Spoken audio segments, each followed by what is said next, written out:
down to 2. Tomorrow, cloudy and windy. Showers late in the day, then mixed with wet snow possibility. Steady around 2 degrees. Tomorrow night, flurries up to 1 centimeter and low down to -2. Friday, early cloud and partly sunny in the PM and a high of 4. Saturday, partly to mostly sunny and a high of 13. Sunday, sunshine and a high of 9. Currently in downtown Regina, partly cloudy sky and 11 degrees. B&A Petroleum is a Southern Saskatchewan family-owned business that's there for you. They've been supporting their clients for over 30 years with locations in several communities throughout the southern part of the province. B&A Petroleum is available for all your bulk fuel and lubricant needs with propane at selected locations Monday to Friday. And don't forget, their Cardlock location is accessible 24 hours for your convenience. B&A Petroleum. Fuel you once, fuel you forever. Broadcasting from Century Studios in downtown Regina, Harvard Media presents The Sportscage, where Saskatchewan comes to talk local sports. Regina Motor Products early tire swap offer on now. Book before October 31st to save $10 on an on-rim and $20 on an off-rim tire changeover. Visit Regina Motor Products today. Be part of the show. Call 1-866-767-0620 or text 306-936-6262. The Sports Cage. Streaming at sportscage.com, our YouTube channel, and on the radio at 620 CKRM.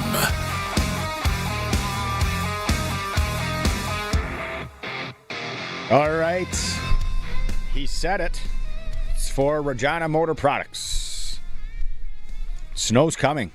Get those winter tires or winter tires changed over. They also have a little nugget. Heard it on the streets today.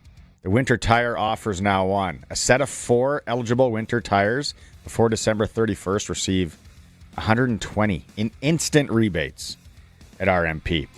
Thanks for making time. It is Wednesday. I'm here all by my lonesome, and I got Colson. Colson's riding shotgun. So it's just the two of us and you. The Sports Cage today. Jays, Dodgers. We're going to talk about that. Arash Madani's going to come in, talk about the game last night. Lots from the Riders. West Division, 10 divisional all-CFL honors for the Riders today. We're going to hear from some of them. We're going to hear from Coach Mace, Jake Mayer, CJ Rivas as well. So we got you covered there. We're going to give away 2 tickets to the West Final again today. How we're going to do that, stay tuned. We'll let you know. It's going to involve the Prairie Land Rentals text line and the phone line, possibly. We're going to have Regina Pats tickets to give away. They play tonight against Brandon. We're going to be doing that in the first hour. I can give you the heads up on that. Hour 2, Eric Francis, our NHL insider, is going to join us. Never know where that conversation is going to go. Little sprinkle of the day, some clutch performer. Jock Wilson from the Calgary Stampeders broadcast team, pre- and post-game show, which we're covering here on 620 CKRM Sunday. Jock Wilson will come in. We'll talk about the West semifinal. Dustin Nielson in Hour 3 from TSN, from Edmonton Sports Talk. He starts off Hour 3. We'll talk football, hockey.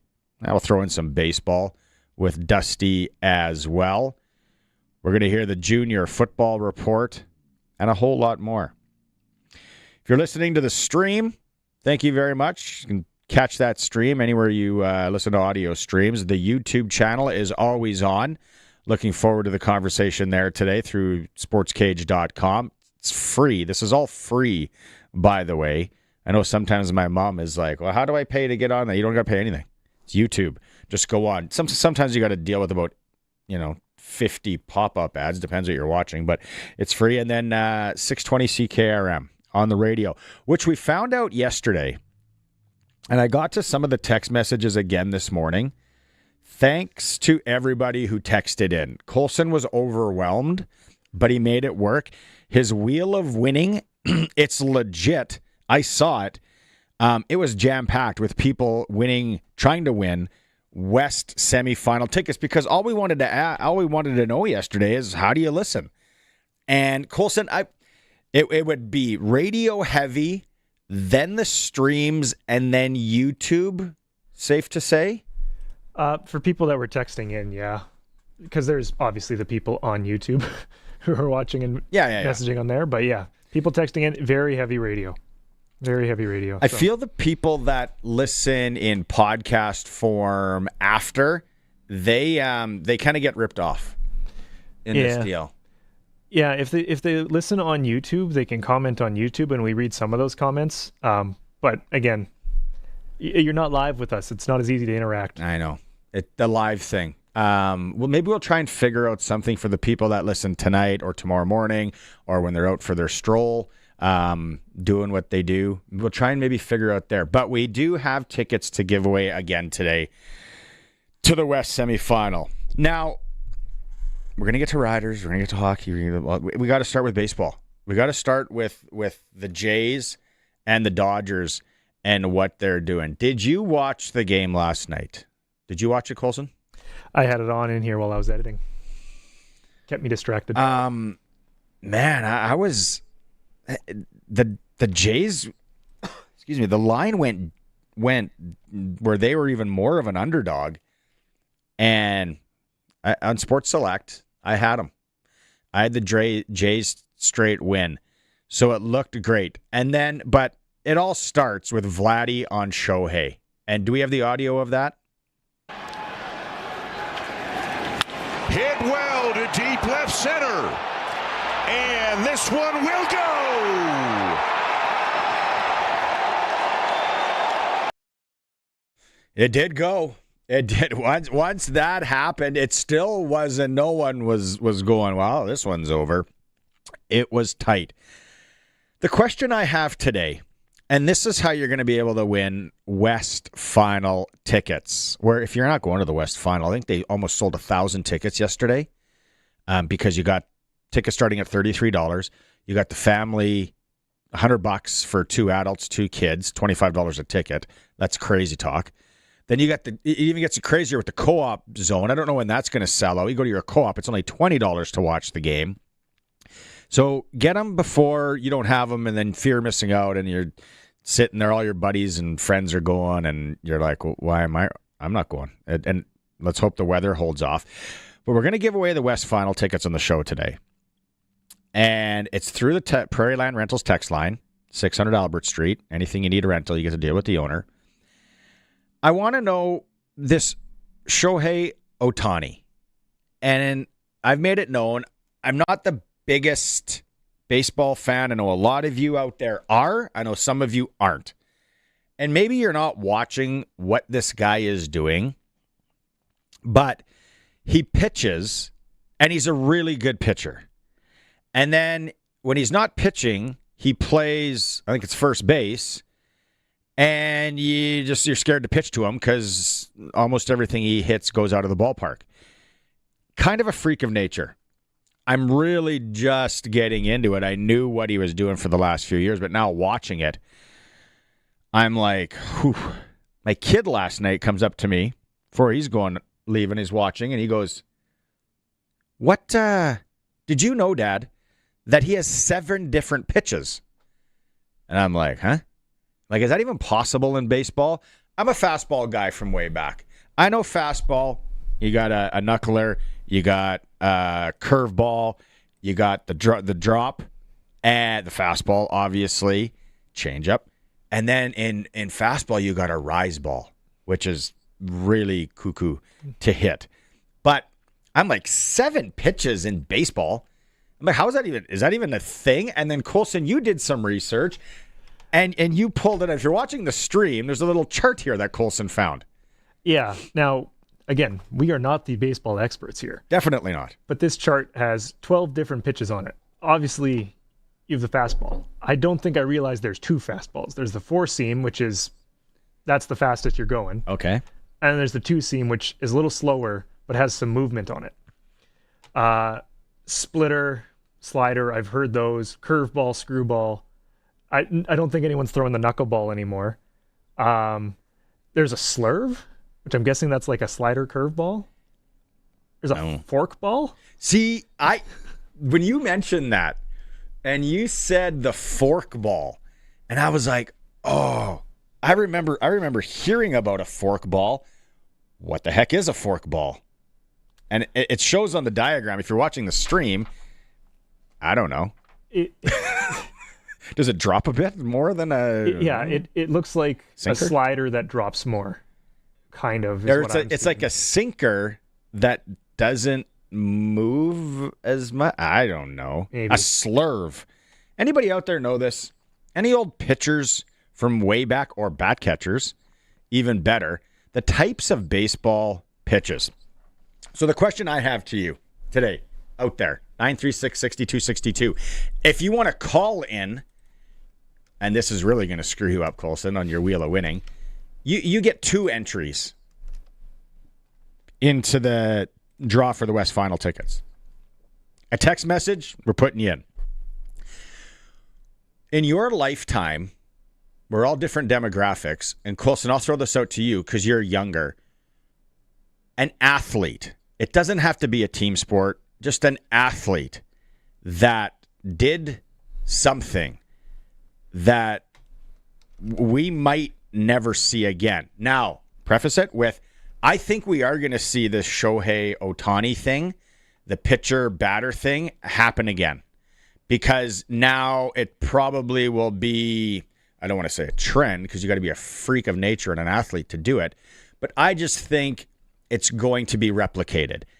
I bet you it's already being replicated in Japan, where they are absolutely crazy for their baseball. And when they're, it's like he's a genetic freak is what he is. So who in your lifetime have you watched with your eyeballs that you were like that guy or that girl is unbelievable? Like I can't even believe what I'm watching.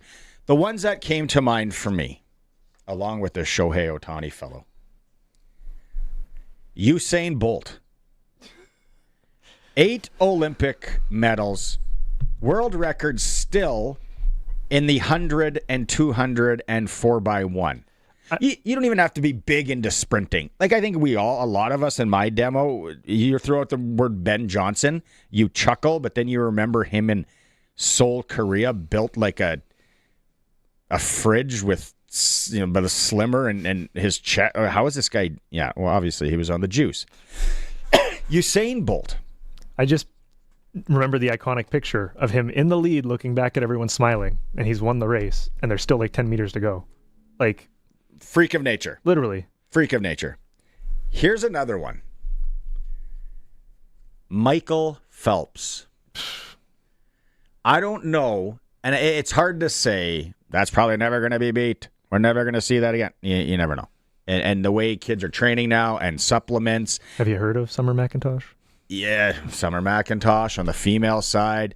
But Michael Phelps, 28 medals. The most decorated Olympian of all time. Take a seat, Nadia Comaneci. I don't even know how many she had. I'm not a big tennis guy. I know Arash is. There have been some runs in tennis, but I don't think there's like one person, female or male, that really runs away with it. Like, they've run away with it in spurts. Yeah. And like in men's, it was like Federer, Djokovic, Nadal. On the women's side, it was like the Williams sisters, and then you'd slide in, like Steffi Graf was a little bit before that time, and those ladies. Martina Navratilova, that's even kind of almost before my time. But tennis is tough. So I would say the Usain Bolt, Michael Phelps for me. But then the other one, and this one's weird, because he doesn't hold the records, but anytime this guy did his sport, it was almost like, why is everyone else here? Like, you're playing for second place. He was a freak. He was an absolute mental freak, physical freak. And when it came to the game of golf, it was like, how does this guy do it? Like, every weekend or every major. It was Tiger Woods. And I know he never beat Jack's record. And there's going to be people that text in that are from more of the Jack era that are like, Jack still holds the record. That is true. Because Tiger was a bit of a Band-Aid. Like the military training in army boots and jogging, and it all caught up with him in his back. And then, the car accident. Obviously, the divorce didn't help, but I don't think he was really focused on his relationship when everything came out anyway. So that might have been water off a duck's back, a little bit more embarrassing for a week. Then he just went on with his thing. But he was a guy, and I remember watching it early 2000s into 2000s. I was like, is this guy ever going to lose again? I got to watch him live at the 2009 PGA Championship in Chaska, Minnesota, where he lost to, what's the Korean guy's name? And we were there on 18, and we saw, it was like, Tiger just lost? Like, that's not possible. And it's a major. He was just, I don't remember this guy's name. It was just something, Y.E. Yang. Y.E. Yang beat Tiger. What? You sure? Yeah, he did on 18. We got a picture right. It's such a cool picture because there was no security. All the security was going forward after. None of the security worried about anyone going back. So we went and walked the back 9. They were throwing out signs. They were throwing out big banners. They're like, do you want this? So we went and took a picture on a bunch of the greens. And then we took a picture right where he hit that hybrid on the grass, right beside the bunker on 18. And we all got a group photo there. We wrote PGA 09 in the sand like people do on the beach. And we all took a picture in the sand trap. It was awesome. But no one was around because everyone was worried about people going that way. And it's like, we tricked them. We went the other way. But Y.E. Yang beat Tiger Woods. I was there. And then Tiger kind of, fell apart and whatever. But Shohei Ohtani, I don't know. I don't know how you can play and then, hey, you're going to pitch tomorrow. Like it's a little league game or a senior men's game. Is there anybody that comes to mind out there? 936-6262. Text in. Somebody... This qualifies for the tickets. Kevin in Foam Lake. This qualifies because he says Joey Chestnut, a freak in the hot dog eating world. And you know what? It might not be classified technically as a sport. It's an activity. You still need to be a heck of an athlete. I don't know how he does it. You still got to train. Like, that's nuts. I don't know how. Yeah. So Kevin, good point. When it comes back to the Jays and Dodgers and last night and Vladdy hitting that home run, John Schneider here talks about Vladdy going deep off the one and only Shohei Ohtani. I get that it's easy to write Ohtani versus Guerrero. To us, it's Toronto versus Los Angeles, but that swing was huge. You know what I mean? That a sweeper is a pitch designed to generate pop-ups, in my opinion, and the swing that Vlad put on it was elite. And after last night and kind of all the recognition that went into Shohei individually, and he's on the mound today, it's a huge swing from Vlad. It's a huge swing to get us going. And I think that gives you some momentum. And, Shohei settled in, struck out quite a few in a row after that.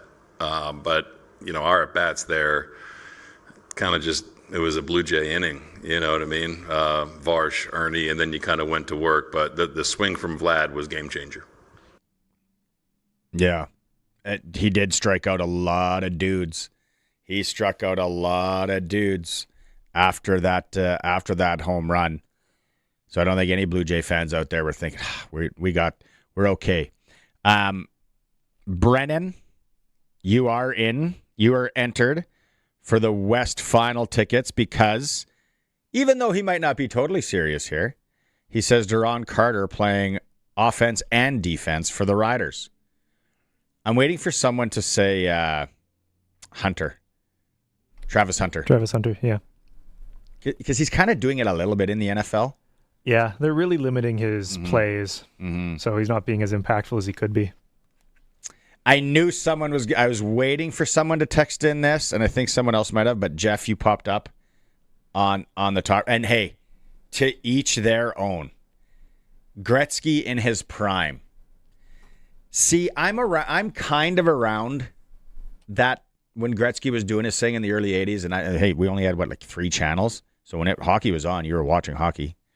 If not, you were playing it on the street or in the backyard or wherever. So I'm Gretzky. If you think Gretzky in his prime, for sure, I think. Imagine if Mario Lemieux would have stayed healthy, because that guy was big, strong, could score. But yeah, there's going to be Gretzky's. So Jeff, you're in. You're in for the tickets, for sure. We're going to get this a lot. We need to know where you're from, Colin. So we've got a lot of Collins that text in to figure out which one's which. Bo Jackson. Again, kind of my time. I wasn't paying enough to Major League Baseball and NFL at that time to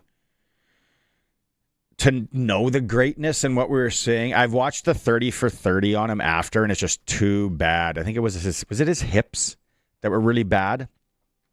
But he was so much better after watching that 30 for 30 than I thought he was. And then being able to do that, being able to play in 2 professional leagues at the same time. Keep them coming. Prairie Land Rentals text line. Anything you need, rent. And they're your Husqvarna dealer. If you're looking for a snow thrower when the snow comes, Prairie Land Rentals, 600 Albert Street. The number's 936-6262. Colson, I'm going to get the Bieber clip here. Because remember, 24 hours ago when we were talking, and I talked to Andrew Alberts, who we're going to have on tomorrow again, and I was like, hey, were they actually going to put in a player to pitch? He was like, no. Like they were going to find a way. So we find out that Bieber was ready to go in Game 3.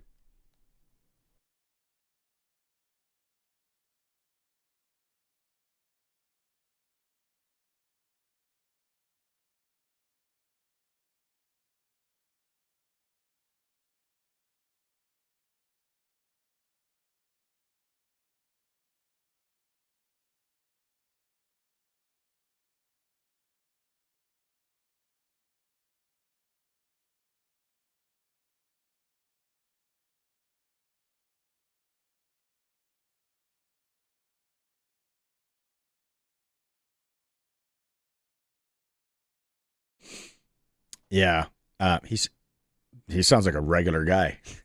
Like he sounds like a regular dude. Heather's saying there's no audio on the YouTube stream. We're playing it. Thanks, Heather, for the heads up.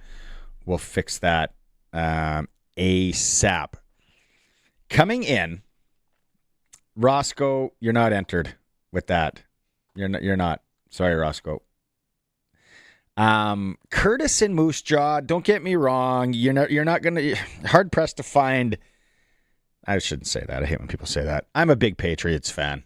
I'm a Tom Brady fan. I was never really a Belichick fan.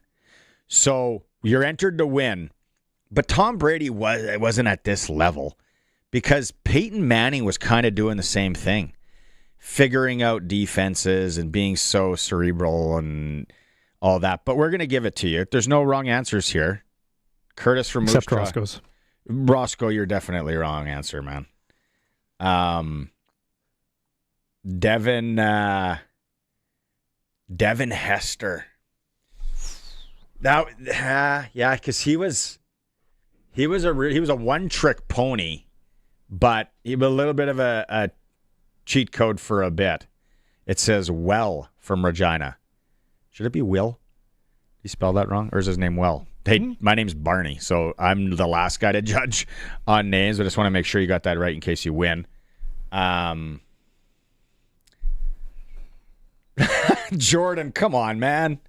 Jordan and Glen Avon. Can you fact check that before I read it? Because maybe it's a relative of his. And then try and pronounce that name. Is it legit? Is he a weightlifter? It's appearing legit. Vladimir, I love that name. Shmodenko. Vladimir Shmodenko, a.k.a. Anatoly. Anatoly? The weightlifter. Never heard of him. Anatoly Pisarenko is the weightlifter. Now I'm just looking up the Vladimir part. Vladimir Shmodenko. Come on down. Yeah. Wait, Jordan from Glen Avenue, you're in to win the tickets, though. Not much of a weightlifter guy. Used to do lots of pec deck and universal. Lots of arm curls. 50 sets of 50. But yeah, you're in. You're in. Gary in Winnipeg. Oy. How about Bomber CFL great Kenny Plone? Never heard of him. Who played quarterback and defensive back when he played for the Bombers in the 1950s. That's really cool, Gary. I didn't know. Maybe you'd have to go back. A guy that could play both sides of the ball in the CFL like that. Quarterback and defensive back. That's what Ronnie had to do, right? I think it was Rob Vanstone said that one time when he was in here back in the day, because that was still when they were playing both ways. Vladimir Shmodenko. Vladimir is a YouTuber who goes by Anatoly. He is a weightlifter. Uh-huh. He primarily does this thing where he will be mopping up in a gym, and then hand somebody the mop. Yes, and it's like 50 pounds, and they drop it. That's who that guy is? Apparently. I've seen those. Yeah. I should almost give that guy 2 entries. Yeah. That's good. To his credit, though, he is still a proper weightlifter. Like, is he? 330 bench, 640 deadlift, 460 squat. Shows up to the gym with a weight belt guy. Love weight belt. Chalk guy. Okay. We got a bunch more. We got to take a break, though. We're going to get to these a bit, and we also have our friend Arash Madani coming up. Let's win some West Final tickets. Let's have some fun on the Sports Cage on this Wednesday for Regina Motor Products. Get those tires changed over. You're going to be regretting yourself possibly next week this time. The tire changeover ends October 31st. That's Friday. They also have the winter tire offer on right now, $120 in instant rebates. Regina Motor Products. Great fans of the show. We love them. It's the Sports Cage. We're streaming through our YouTube channel at sportscage.com. 620 CKRM is your home to country's greatest hits and the 90s at 9. 1 full hour featuring the biggest hits of the 90s. Garth, Reba, Alan, Shania, George, and so much more. No cassette tape or CDs required, and 90s mullets are optional. 90s at 9 for the town of Wolseley and the voice of Saskatchewan. 620 CKRM. Ready to raise your shower game? Rent a water heater and water softener together from Reliance Heath and turn every shower into a spa-worthy experience. Right now, when you rent a new water heater and water softener together, you'll get $400 back, sent by check after installation. Why settle for meh when you can upgrade your whole home's water and get big cashback savings? Don't miss out on this limited time offer. Call on Reliance. Call on Reliance Heath today. So, since that little ding on my car last week, I don't know where to take it. I don't even know. That's easy. Take it to Regina Motor Products. Who said that? I did. Down here. I'm Terry the Tire. Regina Motor Products Chevrolet Collision Center and SGI accredited auto body repair is a full-service collision and body shop that works on all makes and models. Just submit your claim to SGI and set an appointment to get your appraisal done. Easy. I bet you're tired after saying all that. South at Highway 1 and 6, Albert Street. RMPChevrolet.com. Hey, farmers and ranchers, do you want the next generation to know and care more about agriculture? Donate to the Acres for Education campaign by Agriculture in the Classroom Saskatchewan to help get students out of the classroom to experience agriculture. This year, every dollar donated will be matched up to $25,000 thanks to JGL, so your gift will make twice the difference. Donate at aitc.sk.ca/Acres for Education. The name you know and trust has moved closer to you. Mainline Motors is now only 30 minutes away. The amazing deals and award-winning service is now at your doorstep. Mainline Motors, a proud Saskatchewan name for generations, is here to serve your every need with a huge selection of new and pre-owned with prices that won't be beat. Do your wallet a favor and call Southie Mainline today, 306-726-2060, or check us out online, southie-mainline.ca. Worth the drive every time. Guaranteed. This is Sportscage. Watch our live stream at sportscage.com and on the radio at 620 CKRM. All right. You guys are awesome. Sportscage for Regina Motor Products. Our guests are always joining us on the Western Pizza guest hotline.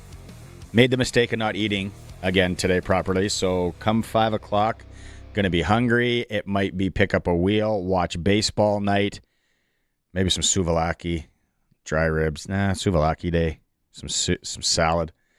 Western Pizza guest hotline. We're waiting for Arash Madani to tune in. He'll be here in a bit. Prairie Line Rentals text line buzzing. We're going to get back to your text in a bit. We're going to talk about the Riders. Riders lead West Division with 10 divisional all CFL honorees. I read this and I was like, what? They have 10 division all-stars. Just the fourth time in Rough Rider history that the club has had 10 or more players represented on the divisional all CFL all-star list. 11 Rough Riders are represented in 1966 and 76. And the Rough Riders also had 10 in 1967. To everybody involved. That's quite the feat. That's impressive. Now, it's Keyshawn Johnson, wide receiver. Dante Myers, wide receiver. Logan Furlan, center. Jamarcus Hardrick, right tackle. Micah Johnson, defensive tackle. Jameer Thurman, linebacker. CJ Rivas, cover linebacker. Roland Milligan Jr., defensive halfback.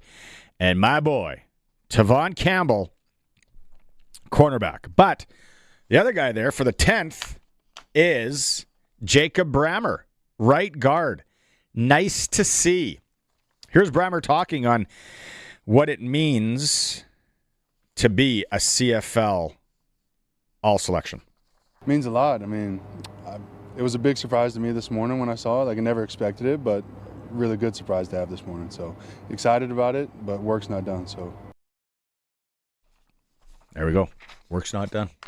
Work's not done. Brammer again here, and what does it mean to be named alongside Jamarcus Hardrick and Logan Furland? It means a lot. I mean, I've learned a lot from them, just showing up to work every day, seeing their hard work that they put in. So just trying to take a page out of their book every day and try to do what they do. It's quite the feat. Things are good. Things are good in Riderville. We saw this coming. Not this past May, the May before. What they were building is unbelievable. Coach Mace, what they've been able to do. I get it. We're the official Rider broadcaster, but you can't dispute it. Jeffrey on the YouTube chat, got to mention him at least once a show.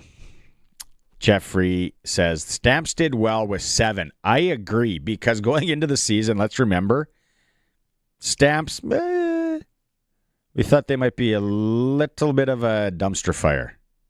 But they turned things over. They turned things around there. Coach Mace talked about the CFL West Division players that were named today. Just you're happy, you're proud of those guys for getting recognized for that. I thought, we had a pretty good season, and naturally what comes with that is, they see guys who stand out and making impactful plays.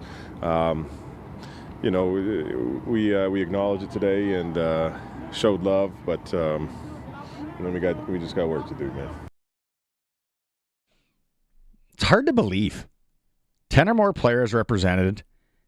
And you had 11 in 66, 11 in 1976, and they had 10 in 67. And since then, there's been some wagons.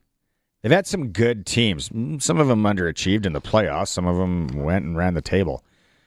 But to say the last time was 60, or the last time would be 76. What else do we got here? Coach Mace, they're back on the practice field today. It's been a nice little few days off. He is talking about what the goals are this week with the extra practice time. Just be more detail-oriented, lock into some of the fundamentals of the foundation of who we are, and really just keep the energy where it should be. And again, just execution. It's that time of year, and anybody can win any game. We're in a situation where we have been throwing around bonus week. We get to do this, so we're going to take advantage of it. We'll hear more from the Riders and Coach Mace coming up. But that time, like I said, Western Pizza, everyone's time to get hungry. Let's go talk to Arash Madani. Let's talk some baseball. It's time to go coast to coast with Arash Madani for Smart Investing Solutions. Be smart with your money. Call Brian Gawley at Smart Investing Solutions, 546-2533.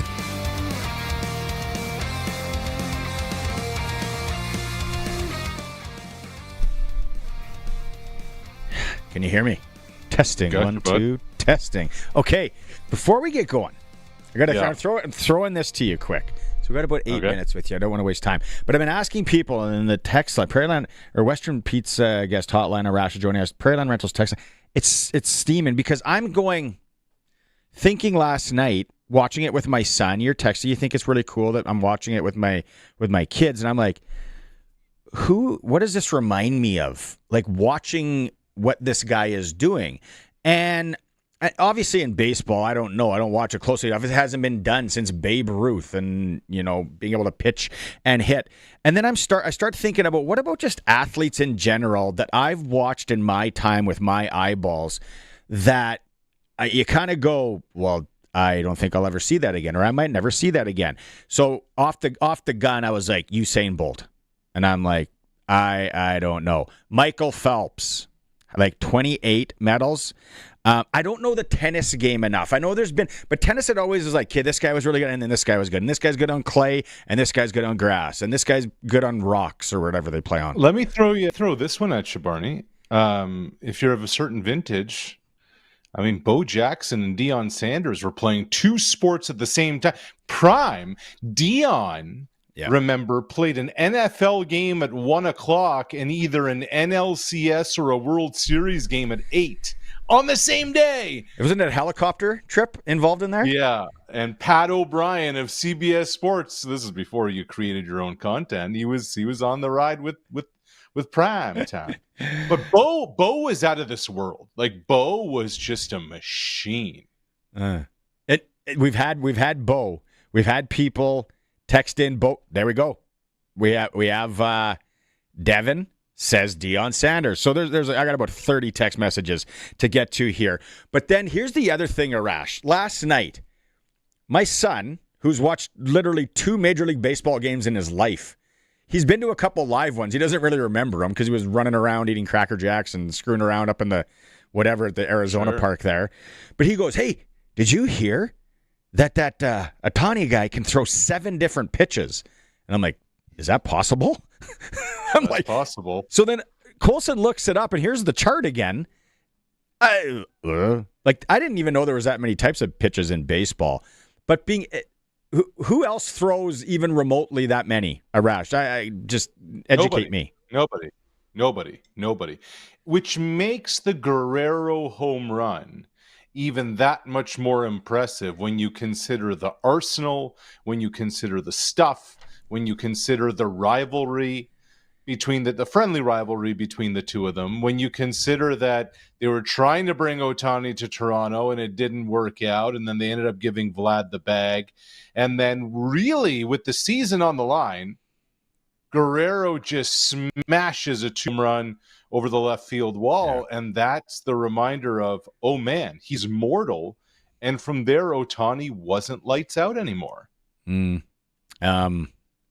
and like when he turns on, it's like that's like a batting practice. Like I thought he hit it on the screws. I think the announcers are saying he didn't quite catch it, and I'm like, okay, well, obviously that's why I'm not in that position. What about last night? What about pitching? Arash? What did you see? Well, Barney, we so often talk about trade deadlines in sport. And the Blue Jays at the deadline this year went out and got a former Cy Young Award winner who was riddled with questions. Because this time last year, this dude wasn't even throwing. He's coming off Tommy John surgery. He's barely even gripping a baseball. And then they go get Shane Bieber for these moments, for a playoff race, for September, and then ultimately for October. And Shane Bieber absolutely shut the door on the most potent in all of baseball. And from there, as if that wasn't enough, you go get Chris Bassett, who you've taken out of the rotation, put into the bullpen, and Bassett gives you multiple innings of shutout baseball. That combo to get not only Bieber dealing for you, but then Bassett giving you length, changed the whole complexion of this series. And so, how often do we talk about starting pitching being a factor? The trade deadline acquisition as a starter, and then a starter who's now a reliever just for this very moment, they both get it done. I'm watching it, and I'm doing some things, laundry, and I'm kind of coming back, and I'm like, oh, Ohtani was up. And then he strikes him out, and I'm like, what? Again? I'm like, okay. Then, Arash, the looks on the faces when they pan to the crowd in the 7th inning, because the Jays poured it on. Yep, they poured it on. And it was one after another after another. And you know what it was, Barney? I think part of it was shock because nobody coming to the stadium that night saw it coming. I think there were a lot of people who went to Chavez Ravine saying 18 innings the night before, that was the knockout blow. I think part of it was shock. Part of it was, oh, bleep, these guys are right back in it and they can hit and they're for real. And this is far from over. Like all of a sudden, Barney, this is a best of 3 series. And the Blue Jays have home field for 2 of those 3 if necessary. Like this has changed the dynamic. So now the question becomes, what of George in the field today at Dodger Stadium? He hit off a batting machine. I still can't see him being in the starting lineup, but their scenario he pinch hits. Otherwise, I think they're really hoping he'd be ready for Friday night in Toronto. Yeah, and no doctor, don't know, not there. What I would just think is if he's able to do that, if he's able to hit already, just let him rest it another 48, however many hours. Sure. And then look, and you got to go, okay, look what we did last night. Maybe it was an anomaly. Maybe we are that good. Maybe we can get on that. Take me through the pitching matchup tonight. So Trey Savage again, man, your boy. Yep. Your boy, who now becomes the youngest pitcher to start multiple World Series games in the 2000s. Like in more than a quarter century, it's Savage who gets the ball, and he goes up against Blake Snell, who really struggled in Game 1 of this World Series, if you may remember. Yeah. And the Blue Jays ended up, pouring it on him. Look, it's vet against the kid. It's Snell, who's been through it before. He pitched for Tampa in 2020 in the World Series. A guy who's got real stuff. Can he rebound? And look, at 2-2, Barney, this is so much the swing game of a series. 46 times, a World Series in a best of 7. 46 times it's been 2-2. The winner of Game 5 has gone on to win 31 of those 46 times. This is a big one because remember, Yamamoto's going Game 6 for the Dodgers. And we saw what he did in Game 2 in Toronto. So this is a massive one for the kid who just continues to show that the moment isn't too big for him. Let's now see if the Dodger bats are, because Dave Roberts shuffled his lineup for Savage tonight. Okay. I want to leave. We got about a minute and 20 seconds. I'm going to play this clip, and I'm sure you've interviewed this guy or you've talked to him other time. He sounds like such a dude. Bieber talking about almost pitching in Game 3. Here it is. Yeah, sort of volunteered. Actually, credit to Max. Max is always one step ahead.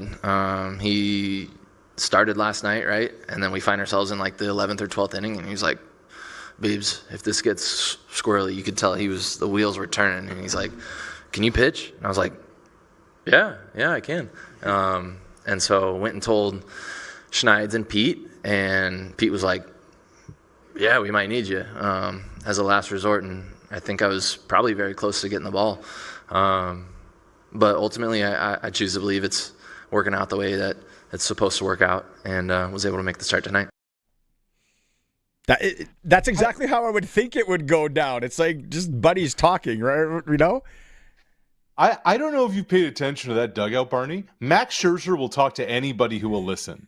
He was over there next to Gosman. He's over there talking to Yasavage. He slides up next to Bieber after Shane got out of the game yesterday. It's almost like he's so wound up that he just needs to kind of share his thoughts. But how about a 40-something-year-old vet who can be a de facto coach who's already looking ahead a few innings and at the bullpen saying, hey, Biebs, you may want to get some stretches in. We may need you. So you called it. You said swing game tonight coming up here in moments. Do I bet with my heart again since I'm such a hardcore Jays fan? Such a hardcore Jays fan. I don't know. It's always my answer for baseball. But I will say this. Dave Roberts shuffling the deck is interesting. He's moved Will Smith out of the cleanup role into the 2 spot. He drops Mookie Betts to 3rd. Freeman's batting cleanup. Max Muncy, who hit the home run in game 2, he slides from the 5 hole down to the 7 hole, and they've made a change in right field in the 9 spot. Like, Dave Roberts is going all in to try and disrupt Trey Savage. It's the October of the unfathomable kind of continues. So how do you go with this one? I truly just don't know. The Sports Select odds makers, the pros, aren't giving you Savage much respect. I can tell you that much. So we'll see what happens. It's a lot of respect for Snell. It's more respect for Snell, I think, than the other way around. I love calling myself out, because I could give a rip. What's the Hernandez's name from Los Angeles? There's 2 of them. Teoscar, who you remember from the Jays, being the hardcore Blue Jay fan that you are. Yeah. Say the other guy's first name. Enrique Kike Hernandez. So here's a dude. No player in Los Angeles Dodgers history has suited up in more playoff games for the Dodgers than Kike Hernandez. How about that one? Kike? Kike. Enrique is his name. Yeah, because that's what I can't figure out when he goes up. Right. I'm like, where's this Kike or is it KK? What are they calling him? Yeah. Okay. Kike. Okay, I'm glad. I don't. There's been sleepless nights because of this. I'm like, what's the guy's name? Why does it look like Enrique? And what do they call it? Anyway, hey, we get to do this again tomorrow. I'm sure I'll text you tonight. I'll let you know where I'm putting my sprinkles. Sounds good. Right on. There's a bonus edition of Coast to Coast with Arash Madani for Brian Gawley. Smart investing solutions. Be smart with your money. Call Brian 546-2533. It's the Sports Cage. We're streaming through our YouTube channel at sportscage.com. The Rough Rider Foundation's 50-50 is heating up. And the early bird prize for the West Final is a week in sunny Costa Rica, or $9,000 cash. But don't wait. The deadline is 5 p.m. November 6th. You could be cheering in paradise, or cheering here with a wallet full of winnings. Don't get hit with regret. Buy your 50-50 tickets early at riders5050.ca and go Riders! Riders 50-50 is presented by ISC. Lottery license LR250011. Howdy, y'all. Wood Country Woody here. I was looking at the Farmer's Almanac the other day, and it says we're in for glacial cold this winter. So you know I went straight to Wood Country for John's Manville Insulation. Just none finer at keeping things toasty and saving all kinds of cash on the heating bills. Keep the heat in the house and the cash in your wallet with John's Manville Insulation from Wood Country in McLean, Estevan, and Tisdale. Your home is your castle. Wood-country.com. All the farmland and equipment you could need are available at auction this fall with Ritchie Brothers. A wide variety of farmland auctions across Western Canada will begin in earnest in October and run into December to get you ready for the next season. With new parcels of land and equipment continually added to their inventory, make sure to visit their website so you never miss an opportunity. Head over to rbauction.com to get started. Again, that's rbauction.com. back to our regular spot, Pump Jacks Cathedral. You know, I thought Pump Jacks was a kind of boot polish till last month.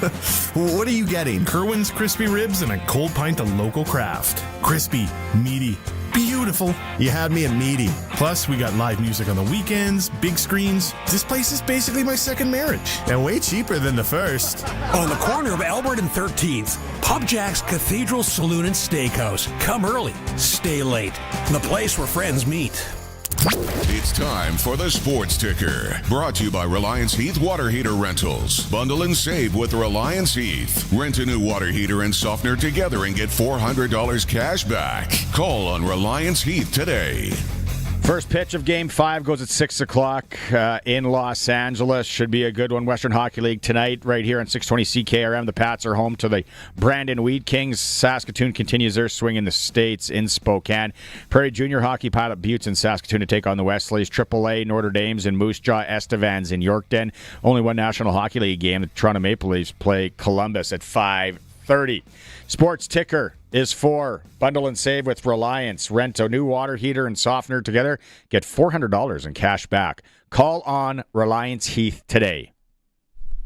Dante DeCaria from the Regina Pats joining us. It is a Pats game day. Dante, what's special going on tonight at the stadium? I hear you might be playing the Blue Jay game a little bit. Wow. I mean, I guess you heard that through the grapevine. But, yeah, the Blue Jays game will be playing inside the Brandt Center. Still working out, some kinks with that kind of stuff. So, hopefully everything goes as planned. Some technical things behind that as well. Other than that, it's our Halloween-themed game, so it's going to be a Halloween night, and it's another giveaway. So first 500 fans into the Brandt Center will get one of those very cool patches and another cool Regina Pats alumnus. So, yeah, get to the Brandt Center early. First 500 fans get one of those patches, and should be a great night as the Pats take on the Brandon Wheat Kings. The Pats have been on a little bit of a roll here in their last 4 games. That's right, Barney. Winners of 3 of their last 4. They're coming off probably one of the biggest comeback wins that I've been a part of in the last 2 or 3 years, because the team has gone through some ups and downs and has gone through some struggles, but to beat the number 1 ranked team in the WHL, or especially in the Eastern Conference, and come back with 2 goals in the third and win in overtime has to give you a little bit of confidence taking on a Brandon team that has got off to a pretty slow start this season. Regina and Brandon are tied in the Eastern Conference standings with 9 points apiece, and it's not just tonight. Regina is going to play Brandon in Brandon on Saturday, and then Friday in Moose Jaw. So lots of points available this week. You can get tickets online through the Regina Pats website or Ticketmaster, or show up at the arena tonight and take it in. The patches, giving away patches again today. And we'll give away 2 tickets to the game right now. How about that? 936-6262. You got to call in. Colson's standing by. We got 2 tickets to the Pats game tonight just for calling in. First one in, 936-6262. It is a Sports Cage streaming through our YouTube channel at sportscage.com and on the home of the Regina Pats, 620 CKRM. Regina Pats Hockey. Partial breakaway, right side stops. He scores!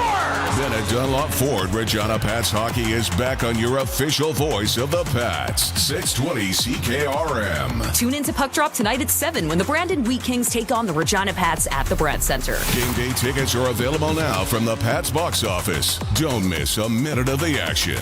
Listen on air or online at 620CKRM.com. Regina Pats Hockey. So since that little ding on my car last week, I don't know where to take it. I don't even know. That's easy. Take it to Regina Motor Products. Who said that? I did. Down here. I'm Terry the Tire. Regina Motor Products Chevrolet Collision Center and SGI accredited auto body repair is a full-service collision and body shop that works on all makes and models. Just submit your claim to SGI and set an appointment to get your appraisal done. Easy. I bet you're tired after saying all that. South at Highway 1 and 6, Albert Street. RMPChevrolet.com. Thank you, Rider Nation. The Riders Foundation 50-50 jackpots have been massive this season, and it's all thanks to you. When you buy your 50-50, you're supporting amateur football across the province. It's playoff time, and like the games, the 50-50 gets bigger in the playoffs. Can we get it to $1 million, Rider Nation? Maybe higher. Don't get hit with regret. Buy your 50-50 tickets at riders5050.ca and go Riders. Riders 50-50 is presented by ISC. Lottery license LR250011.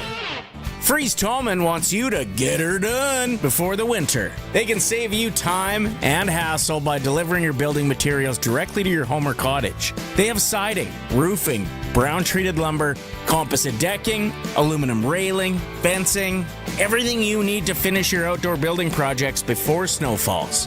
Visit freezetallman.com or see them in Regina or Fort Capel. Freeze Tallman. Let's get you building. Well, harvest is done, equipment's put away. What are you doing now? Planning for next year. What's left to plan? You already bought seed and fertilizer. Sure, we do that every year, but why don't we treat our openers the same way? Nothing's more important than getting that seed in the ground, right? Dutch Agriculture's preseason program is on now. Their price freeze is extended till the end of October. Buy now to save big and get free freight. Visit DutchOpeners.com. Dutch Agriculture, on farm for you. Fall means pumpkin spice, falling leaves, and slippery roads. When the temperature drops, so does your tire's grip. Enter Quality Tire. Don't wait for that first icy morning to find out you need new tires. Quality Tire will get you into the right set for the season, so you can stop quicker, handle better, and keep smiling all season long. Stay ahead of the frost with Quality Tire. Trusted for the road ahead, with 9 locations across Saskatchewan. QualityTire.ca. The name you know and trust has moved closer to you. Mainline Motors is now only 30 minutes away. The amazing deals and award-winning service is now at your doorstep. Mainline Motors, a proud Saskatchewan name for generations, is here to serve your every need with a huge selection of new and pre-owned with prices that won't be beat. Do your wallet a favor and call Southie Mainline today, 306-726-2060, or check us out online, SouthieMainline.ca. Worth the drive every time, guaranteed. We are the voice of Saskatchewan. 620 CKRM Regina, a Harvard media station.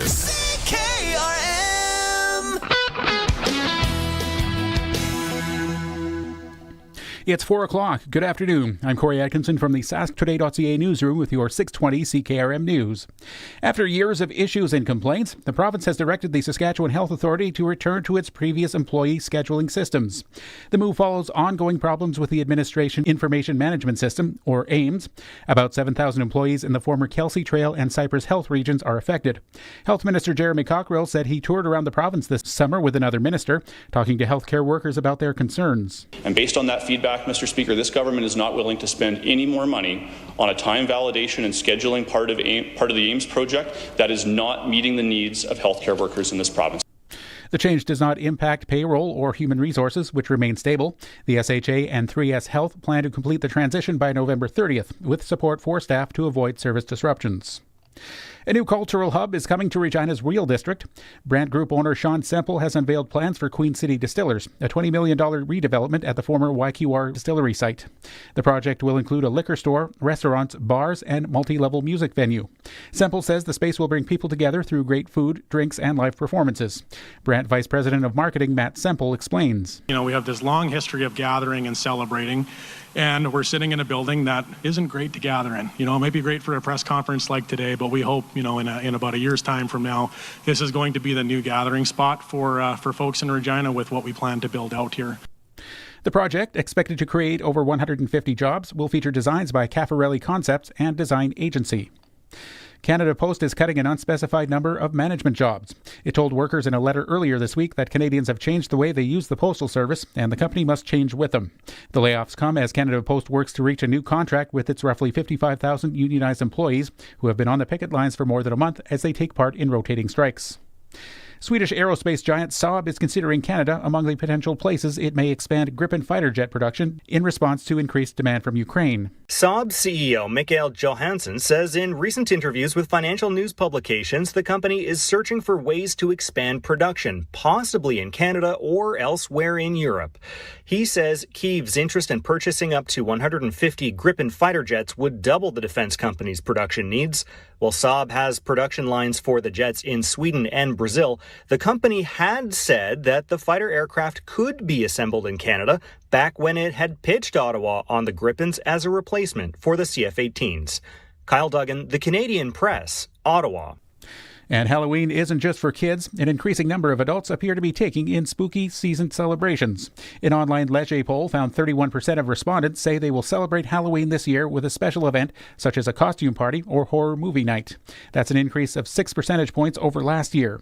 The biggest proportion of celebrants were found among 18 to 34-year-olds at 51%, followed by parents at 48%, and those 35 to 54 years old at 40%. The poll suggests Quebec maintains its historically lower interest in the holiday, while Atlantic Canadians seem to be the most enthusiastic.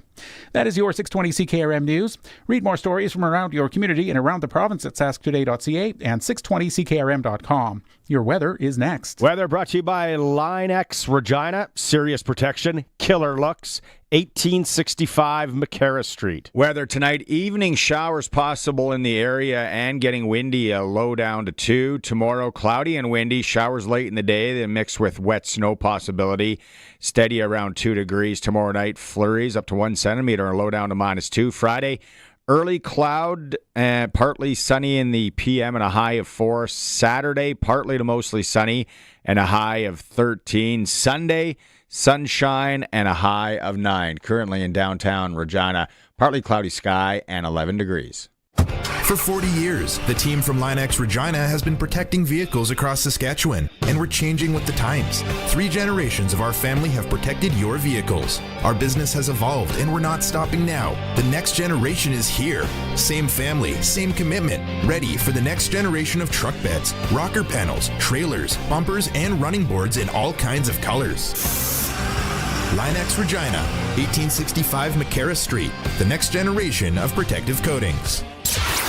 Broadcasting from Century Studios in downtown Regina, Harvard Media presents The Sportscage, where Saskatchewan comes to talk local sports. Regina Motor Products early tire swap offer on now. Book before October 31st to save $10 on an on-rim and $20 on an off-rim tire changeover. Visit Regina Motor Products today.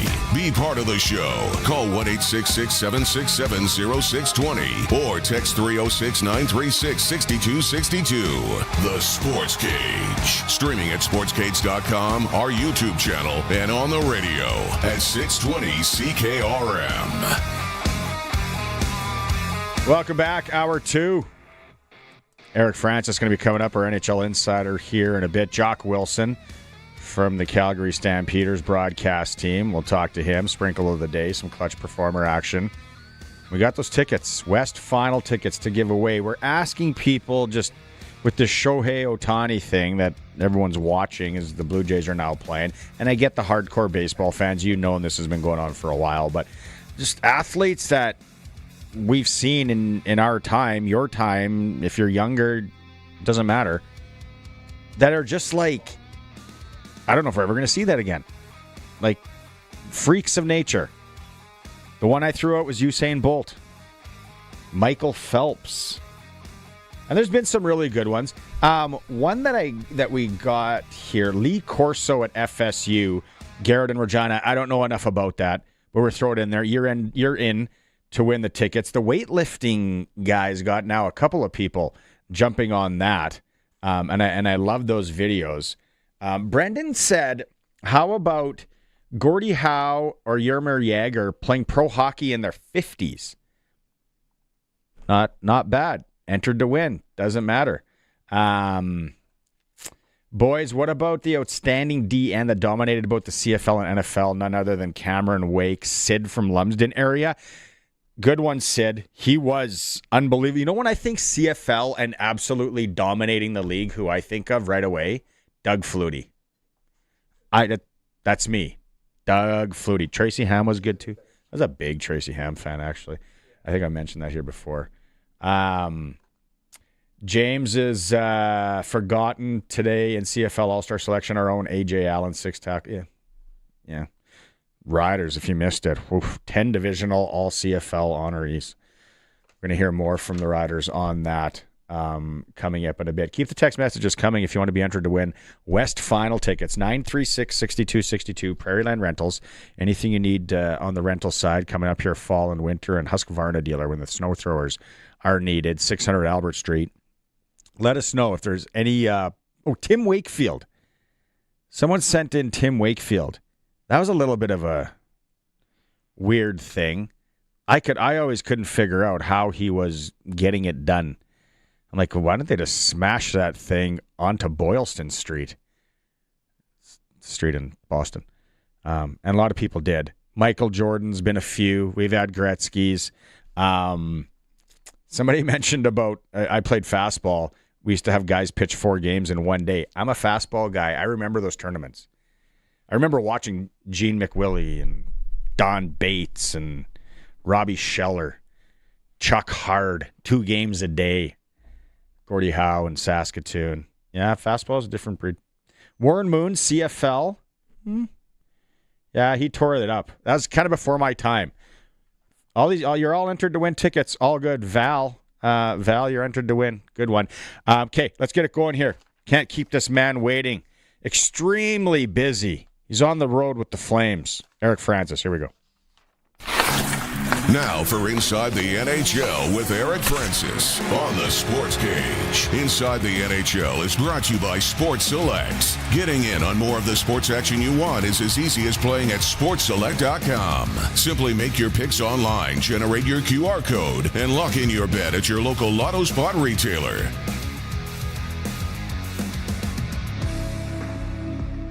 All right, we heard your Wi-Fi might be a little sketchy, so we're gonna try this. Can you nod, or are you frozen already? You look. I guess not. Can you hear me, Eric? Can you hear me? Frozen already? Yeah. See, we got Wi-Fi. So you want to call him? We're just gonna call you on the phone, Eric. Okay? Yeah. I really just wanted to see what you were wearing. We're gonna do that quickly while Colson dials him up. Oh, Greg. I think are you from Regina, Greg? There's lots of Gregs that text in. Jesse Owens, way back, but nonetheless very impressive at the time. Before my time, but I know the name. Yeah, what he did, Jesse Owens. I think when it comes to track and field, though, are we all in favor of like Usain Bolt? It's hard to say that's never going to be beaten in what he did, and 8 Olympic medals, world records still in the 100, 200, 4x1. That'd be top of my list. Then I think Tiger Woods, although he doesn't hold records. Is he there? Can you hear me, Eric? Got you, bro. Okay. Sorry I'm asking a question to people today, and with Shohei Ohtani and what's going on there, and a guy that can just hit the ball 1,000 miles and pitch 1,000 miles an hour and all that. What's the athlete that comes to mind when you think, freak of nature? Like, I don't know if I'm ever going to see this again. Could be a team sport. Could be just a guy out on his own. Who comes to mind? You know, I used to argue with people that, the greatest athlete of our time, the most dominant athlete of our time, the guy who I probably admire the most, was Lance Armstrong. And boy, was my argument built on a lie. Oh, what a fraud, right? But you know what I mean? The way he dominated, and I used to, that was my guy. And I remember going to see him speak in Calgary one time, writing a column on him, talking about how he's the greatest athlete of all time, like the way he's dominated.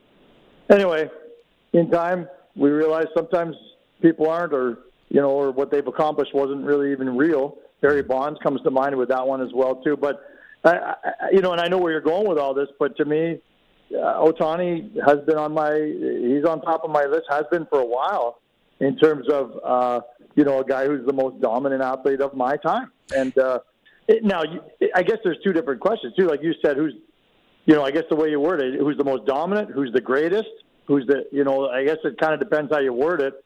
But I don't think it matters how you word it. He's the greatest of all time in terms of athletes to me. And so I think so the two that came out when I started thinking about this last night, for me, the big ones were Usain Bolt and Michael Phelps. And not that you've seen me, we've drank together. I'm not much of a swimmer.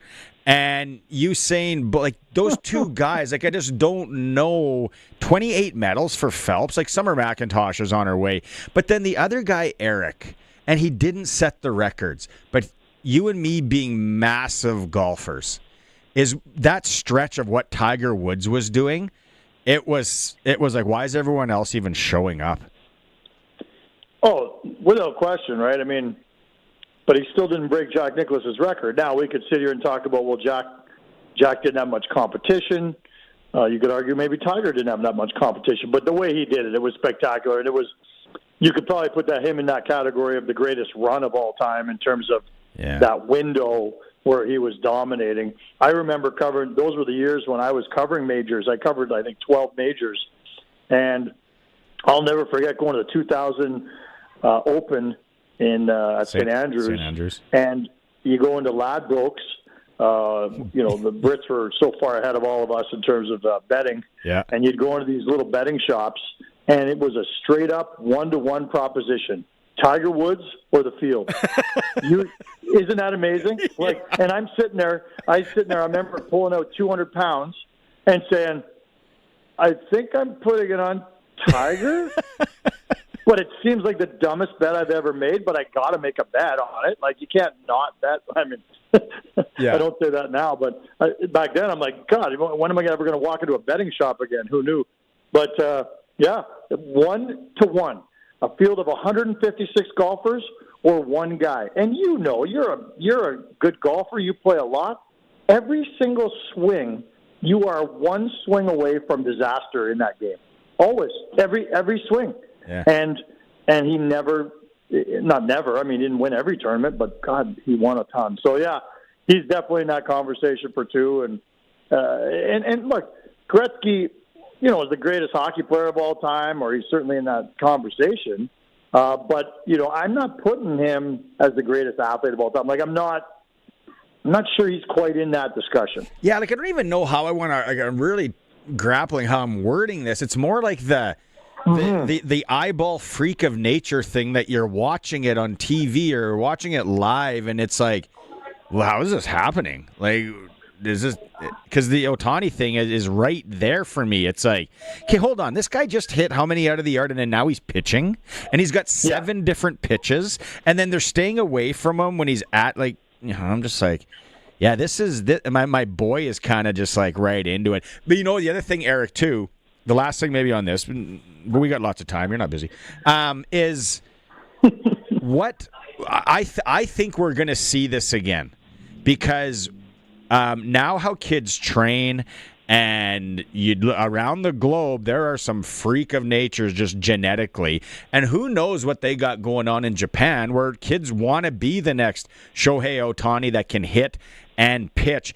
I don't think it's crazy to say we're going to see this again. It's an interesting point. Look, I was in Japan in the summer, and he's on every second billboard in the entire country. Obviously, he's as big a name as that country's ever produced in the sporting landscape. And I did a bunch of research because it was so hard. He used to play for a team called the Nippon Ham Fighters, and I needed a jersey from the Nippon Ham Fighters. I got a hat, but I needed a jersey, and I wanted his name on it. Well, because he's not there anymore, they don't have the rights, so they don't sell them anywhere. So I had to go online to find one. But when I was doing that, I was doing research on this guy. How did he come to be? And it really is an interesting story where a guy with the Nippon Ham Fighters decided to take a chance and said, I will let you pitch and hit. All the other teams that were interested in signing him when he was younger are like, no, you got to pick one or the other. And baseball is filled with decades and decades and decades of tradition where you think about every guy in the major. I guarantee almost every guy in the major was a dominant pitcher when he was 12. Yeah. And he was a great hitter. Yeah. But at some point you have to pick one or the other. And he just kind of said, why?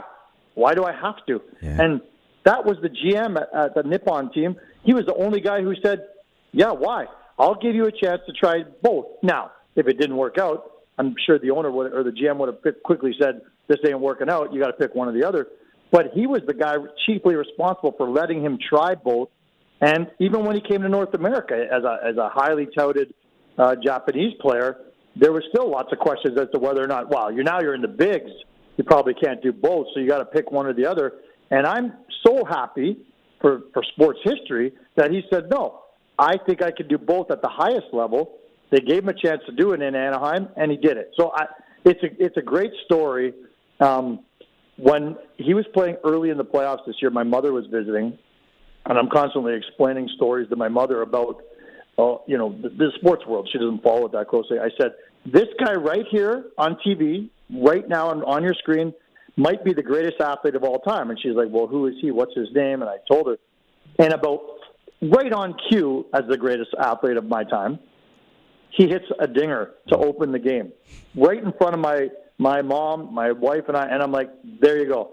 That's an example of it. He just kicked off the playoffs. The very first pitch of the playoffs, he took it yard. That's what legends do. And he's the last guy on earth maybe that I would say right now where when I see him show up on my screen, I'm not going anywhere. I'm watching greatness every time I get a chance to, because how many times in your life have you looked at it, Barney, and you're like, man, I wish I would have watched more Gretzky games in his time. I wish I would have watched more Lemieux games in his time because he was that good. And now we have a chance to really relish it. And on the greatest stage in the world, he got on base 9 times in a row the other night. Like, it's just so, we're so lucky to watch this. It's amazing. It's like a guy having 2 jobs and being good at them both. Like, that's just wacko. Yeah. It's a whack. So good. What's going on with the Calgary Flames? You're traveling with them right now. Things can't be fantastic. But although, didn't pull it out against the Toronto Maple Leafs, but they're not gangbusters as well. How's that road trip starting off? Just the morale. What are you seeing? Yeah, it's not good. I mean, they've lost 9 of 10 now. Last night against the Leafs was a similar kind of story that we've seen over the last, handful of games where they're actually playing a lot better, but they're still finding a way to break their own hearts at the end, but with a big defensive gap. And that's what they've been prone to a lot this year. Wolf is playing a whole lot better. He's kind of back to being dominant Dustin Wolf, who gives them a chance to win every night. Like the first 5 or 6 games, he wasn't that guy. Now he is. But they can't seem to put together 60 minutes of defensively sound hockey. So, yeah, goal scoring was always going to be a problem in this city. That was not a shocker. But they can't play defense with any sort of level of consistency now either. So, the mood in Calgary is certainly, management's not about to buy into this theory, but I certainly have already written it. This season is over for the Calgary Flames. And what they are now staring at is what I would consider a significant opportunity.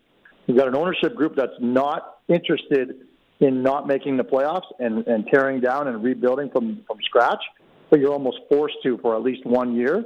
So lean into it, embrace it, make a few trades to get rid of some veterans, cash in on a couple more draft picks, go heavy on the Gavin McKenna draft lottery, and maybe you can really affect change.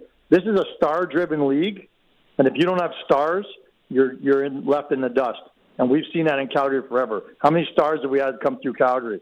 Jerome McGinley, Mika Kiprusoff, and other than that, you got to go back to the 80s and 90s when they were threatening for cups back then. So they can do something about that by finishing near the bottom this year. And I would say 90% of the people in our city are referring to the Flames right now as in first place of the Gavin McKenna sweepstakes. Not last place. They're in first place. They've reversed everything. A place that you and I have joked about, but I think we should really look at going on a spring golf trip to southern Utah. The Mammoth are absolute wagon town right now, and they sign Logan Cooley to an $80 million contract extension. Why don't we know enough about Logan Cooley? He's an American kid from Pittsburgh. Why aren't we, guys like me in Saskatchewan, talking enough about Logan Cooley? Yeah, he's a small guy, right? So I think there was a long time where they were like, yeah, he's got unbelievable skill, like a young Johnny Gaudreau, but can he translate, his undersized skill at the big level? And I think he's proven enough already. Well, obviously proven enough to them that he deserves an 8-year run. Look, it's kind of the in vogue thing to do right now, is lock these guys up for 8 years because it's the last time in the CBA that you can lock a guy up for 8 years. And everyone's kind of leaning into the likelihood that this cap is going to start really going nuts. And in 5 years from now, making $10 million a year won't be that big a deal. It'll actually be considered a bargain. Maybe not a bargain, but at least, it's not as, it's not as big a risk as it used to be. And, the kid's sublimely skilled. He's fun to watch. Look, that Utah team has done it, unlike the Flames, they've done it the right way. They've bottomed out. They've got a ton of great young talents. And you look at that lineup, with guys like Gunther in there, and like the list of guys on that team that can score goals is growing exponentially every year, and Cooley's just part of it. Like that top six right now is really, really formidable, and Logan Cooley's as skilled as anybody on that list. So I'm not saying I was surprised by the deal, but you're like, wow, the kid's come a long way towards proving that he's not undersized. Like it's not debilitating by being undersized. There were so many years though, because I was kind of a Arizona Coyotes fan. I was a Phoenix Coyote fan. I had 2 stints in Arizona. I loved it. I loved everything about it. And I was like, oh, these guys are going to be really good in a few years. And then they move. Then they move to Utah, and it's like these guys are still going to be really good. And now they got an owner that wants to play, and he wants to win. And he's backwards hat guy. He seems cool. He's with the guys. And I was just looking just now, since you're brought to you by Sports Select, our NHL insider, Eric Francis here, where you can bet on futures. If you go and think craziness, Western Conference, to win the Western Conference, Utah is up to 17 to 1 odd. Like that's... And where they would have started, it would have been a lot lower. So they are a super exciting team to watch. What are you making of, and I think we're going to be talking about this guy a lot, especially before the Olympic team is picked, but he gets his first ever career NHL hat trick the other night. Connor Bedard seems like definitely he's got something to prove, and he's got a kind of I'm going to show you all attitude this year. Yeah, and rightfully so. I think a lot of people have not written him off, but the way I always put it is he's long been surpassed by Macklin Celebrini as, the next really, awesome superstar in the National Hockey League. And I strongly believe that. I think Macklin Celebrini's ceiling is way higher than Connor Bedard's. And I think he's heard that chatter, and I think he's heard a lot of people say, you know what, first 2 years he didn't really do it. Maybe there was a lot of hype, and he's not that good.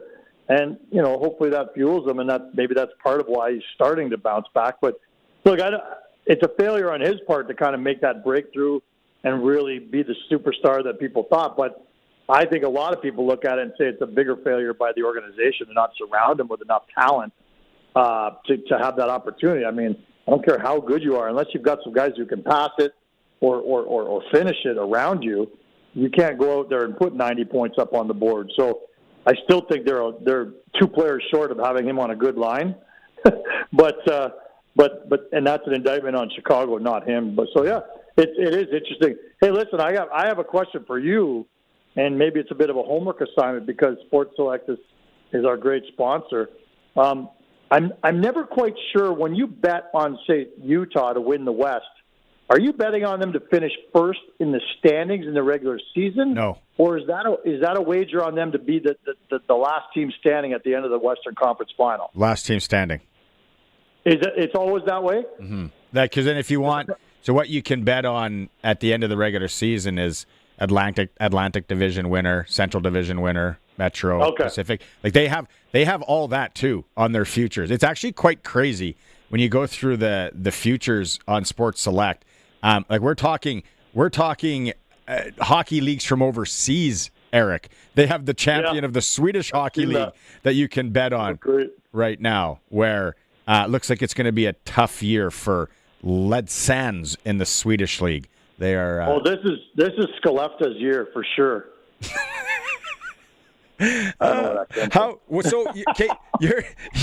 You're on the road.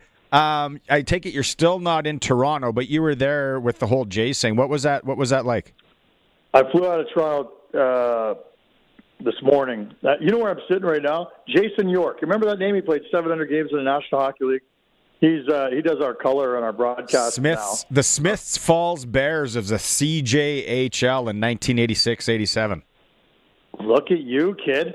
Anyway, I'm sitting in his office, and man, there's a ton of great memorabilia here. When you play for I think he played for 7 different teams, and some real good ones too, like some good cities. Detroit, Anaheim, Ottawa, Anaheim again. Yeah. He went back to Anaheim. Nashville. Must have loved to be Nashville and Boston.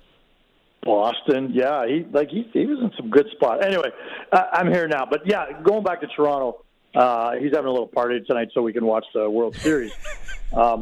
And I got to tell you a funny story. Kelly Rudy just walked in, and he's wearing a goalie mask. I guess he thinks it's funny, like a Halloween sort of thing. Yeah. But Yorkie's granddaughter is here, and she's about maybe two years old, and she didn't think it was that funny.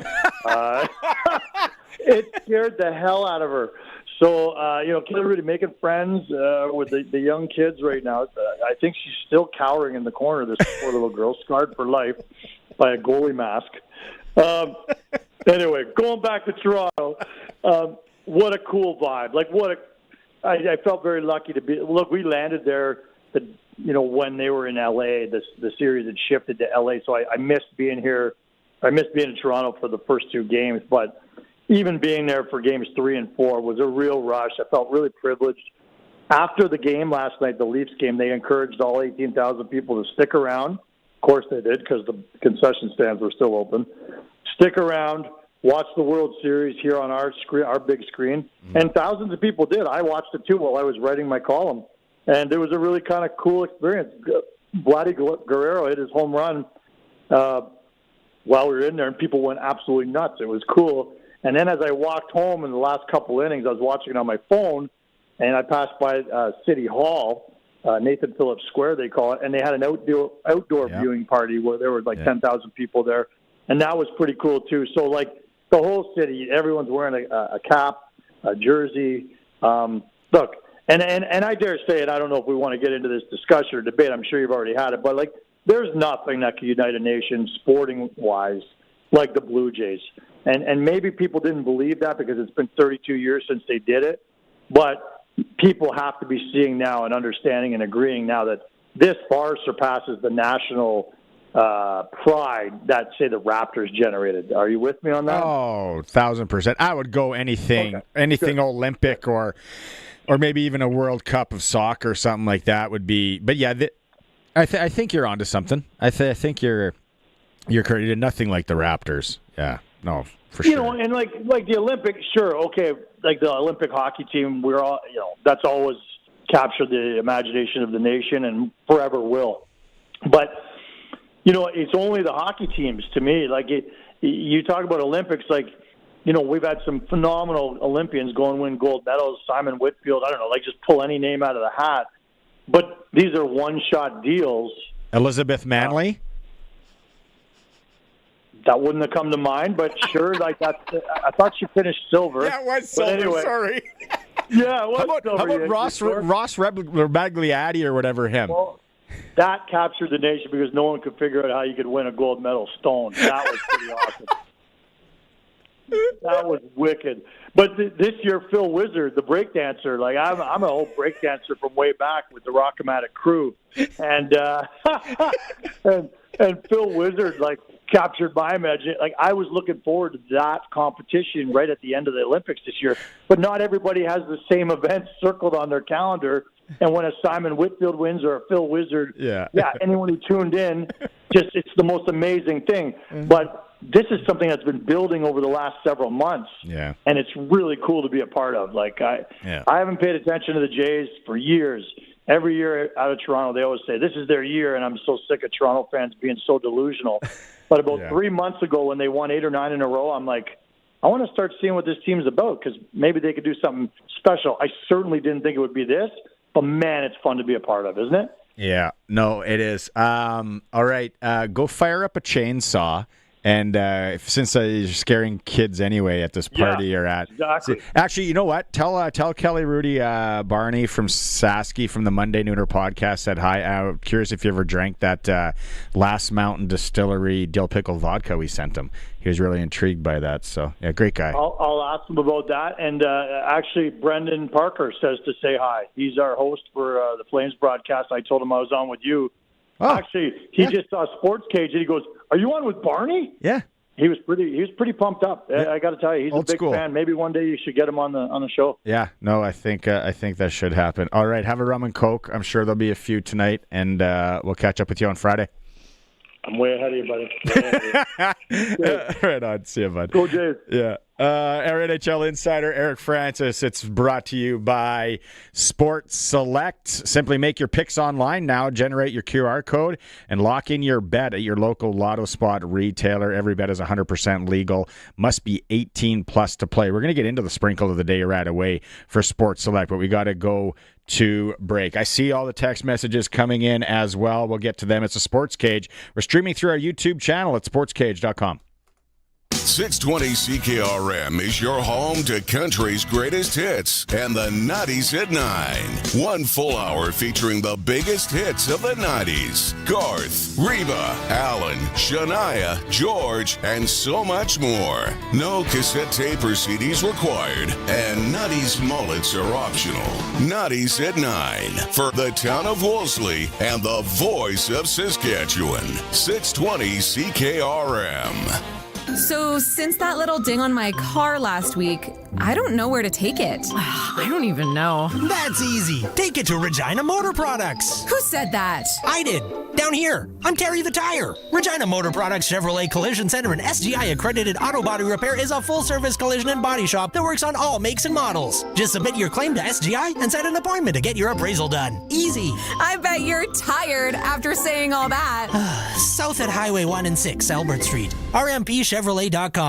Proven by countless farmers, 900 Series fence sprayers set the standard for your crops, and it's available at Nick's Service in Emerald Park. Featuring 370 horsepower, 132-foot boom, 1,580-gallon tank, smart drive 4-wheel steering, and liquid logic recirculating boom, the 900 Series fence sprayers are backed by a 3-year, 2,000-hour Gold Star warranty. Leaders drive Fendt. To learn more about making your crops successful, visit Nick's Service today. nicksservice.com. A bad investment decision is pretty much guaranteed to be a waste of your time and money. Today we live in an ever-changing, fast-paced world with information moving in the blink of an eye. Now, more than ever, you need to ensure that you're consistently making good investment decisions. Good investment decisions will compound your money over time and protect your capital while helping you avoid making dumb mistakes. Don't guess with your money. Call Brian Golly of Smart Investing Solutions at 546-2533. Brian specializes in helping his clients make smart investment decisions. Get it hot and get it fast. Western Pizza. Meet Todd. It's noon. He's really hungry, and his stomach makes sure to let him know it. Todd, we talked about this. No more skipping meals. I need cheese. I need crust. I need Western Pizza. All right. Western Pizza it is. Western Pizza. Dine in or take out today before your stomach starts making demands. And get it hot and get it fast. Western Pizza. Hey, you down there. Yeah, it's me, the sun. Been up here doing my thing for, 4.6 billion years or so, and you're still paying full price for power?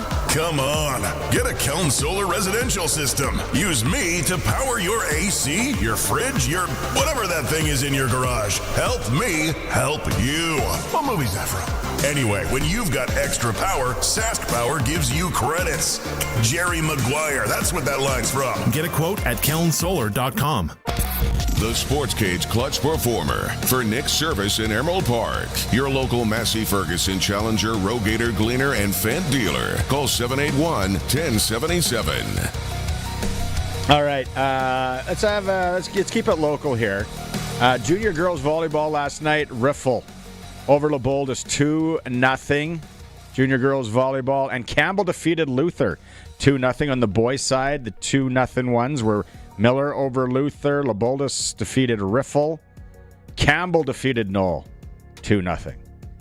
Junior girls, junior boys volleyball here in Regina. We had the high school football report, Friday Night Lights, coming up tomorrow. We're going to go through the provincial quarterfinals or semifinals that are going on, the city finals here in Regina. We're all over it there. And then the other clutch performer for me, Vladimir Guerrero last night off Shohei Ohtani. Something special. And the Jays go on to win. Colson, you got an unclutch, did you say? Yeah, I'm just getting it ready here. So, you know how a lot of people have been upset with the CFL, officiating, replay center, etc. Sure. Right? Yep. If you're watching the stream, and I'll see what the audio is too on this. In the NBA last night, Giannis took a few extra steps. 1, 2, 3, 4, 5, 6, 7. Wow. I saw that on my feeds this morning, but I remember I didn't look at it. That, like, even after that one dribble, there's almost 6.5, 5.5. Oh, wow. Yeah, because so there's the dribble. It's a carry, if I remember correctly. 1, 2, 3, 4, kind of little stutter step. 5. I can't believe they let this go. Yeah, like that's hard to believe. Yeah, and rightly so to complain to that. So good find, good one. That's a little unclutch. And a clutch for Nick's Service in Emerald Park, your local Massey Ferguson Challenger, Rogator, Gleaner, and Fendt dealer. Call 781-1077. We talked to Eric Francis for Sports Select just a little bit ago. But I want to talk, let's talk Sprinkle of the Day right now, and it is for Sports Select. Lotto Spot retailer, get a QR code, scan it, boom, go in there, and you got your ticket. Or you can fill it out the old ways. You get money in hand with Sports Select, and you must be 18 years plus to play. Play responsibly. Okay, so tonight's Blue Jay Dodger game, you see it there if you're watching the stream. The Jays, so they got to win by 2. Or you can take the tie, they win by 1, is paying $330. The win by 2 is up to $310. They're not giving Trey Savage much respect at all. If you want to go to the point spread and take the Jays with a point, you're still getting 2.03 odds. So we'll call it 2. And the over-under is 8. So, I don't know. I've been hitting the Jays. And yes, it's only worked out twice in the series, rightly so. But I got to go again. And then a prop. What's one that I like? Kirk versus Edmonton on RBIs. You can play this on Sports Select as well. Kirk's paying $285. Not bad. Again. You simply make your picks, generate QR code, lock in your bet at your local Lotto Spot retailer, or you can go in and fill it out, look it up on the phone, look it on the big fancy boards that they have now. It must be 18 years or older to play responsibly. Sports Select, the original. All bets are legal. You get cash in hand. We'll come back. We'll talk some CFL with Jock Wilson from QR77 and the Calgary Stampeder broadcast team. Next, it is the Sports Cage, streaming through our YouTube channel at sportscage.com. When it comes to your financial future, do you know where you're headed or what happens when you retire? That's where Chad Reach, Senior Wealth Advisor, and the team at GP Financial Services and Oviso Wealth come in. They offer independent, local advice, smart client-focused planning for every stage of life. Visit gpfinancial.ca. Your family, your plan. With Chad Reach, 306-584-2755. Mutual funds and other securities are offered through Oviso Wealth, a division of Oviso Financial Inc. The Rough Rider Foundation's 50-50 is heating up. And the early bird prize for the West Final is a week in sunny Costa Rica, or $9,000 cash. But don't wait. The deadline is 5 p.m. November 6th. You could be cheering in paradise or cheering here with a wallet full of winnings. Don't get hit with regret. Buy your 50-50 tickets early at riders5050.ca and go Riders! Riders 50-50 is presented by ISC. Lottery license LR250011. Getting in on more of the sports action you want is as easy as playing at sportsselect.com. Simply make your picks online, generate your QR code, and lock in your bet at your local Lotto Spot retailer. Then sit back, watch the game, grip your chair, and high-five anyone nearby. Every bet is 100% legal with the chance of winning cash in hand. When you're ready to play, bet on the original. Must be 18 plus to play. Play responsibly. If it's happening in sports in Saskatchewan, we've got it covered on Sports Cage. Be part of the show. Call 936-6262 or toll free 1-866-767-0620. On your radio at 620 CKRM and online at sportscage.com. If you missed it, the Riders lead the West Division with 10 divisional all CFL honorees. First time since 1976 that's happened. Keyshawn Johnson, wide receiver, Dante Myers, Logan Ferlin, Jacob Brammer, Jamarcus Hardrick, Micah Johnson, Jameer Thurman, C.J. Rivas, Roland Milligan, and, of course, Tavon Campbell. So the semifinals this weekend, Winnipeg-Montreal is the early one. Obviously, it looks like Montreal right now is a 5.5-point favorite there. And then Calgary and BC. This one's intriguing for me. Really, really looking forward to watching this one. -4.5 right now for the BC Lions in the West semifinal, which we will be covering here on 620 CKRM. From the Stampeders play-by-play and broadcast team, which we're going to be covering here on 620 CKRM, the West semifinal. Jock Wilson joining us from Calgary again on the Western Pizza guest hotline. Jock, I'm looking at the line here, and -4.5 Lions. That's probably where I thought it was going to be, but Coach Dickinson kind of is liking the underdog role here. Hey, listen, the BC Lions are the hottest team in the Canadian Football League heading into the playoffs. They're at home. Of course, they're going to be the favorite. The Calgary Stampeders lost twice to the BC Lions this season, and the game in Calgary wasn't even close. Stampeders got their ass kicked. There's no other way to talk about it. So, should the Calgary Stampeders be an underdog? Of course they should. I love how TSN is already building this up. Revenge or redemption? Vernon Adams returns to Vancouver. Obviously, that is the storyline, Barney. And, VA... he went to Vancouver earlier this season, played okay, didn't play great. The Stampeders were better in the second half. I do think it's an interesting storyline. Nathan Rourke, we know, is the best player in the Canadian Football League right now. He is going to be the most outstanding player. And I think Vernon has a little bit of a chip on his shoulder, and he wants to prove something. But the question is, can he or will he? Time will tell. Is this game really going to come down to if Dedrick Mills can get going? Listen, this is the biggest storyline for the Stampeders heading into this game is their offensive line. Their offensive line is a big question mark because they don't have a right tackle. Josh Coker is out with a knee injury. Preston Nickel is out with an ankle injury. I have no idea who is going to be the right tackle. The Calgary Stampeders signed an offensive lineman yesterday, Hunter Stewart, who played, BC, Edmonton, and Ottawa. He was released by the Lions in mid-August. I don't think he's going to be on the roster, but stranger things have happened, and this is what happened. If you watch the Calgary Stampeders in Edmonton last weekend, Dedrick Mills was really, really solid in the first half. But in the second quarter, Preston Nichols go down with an injury, and all of a sudden the running game wasn't as efficient.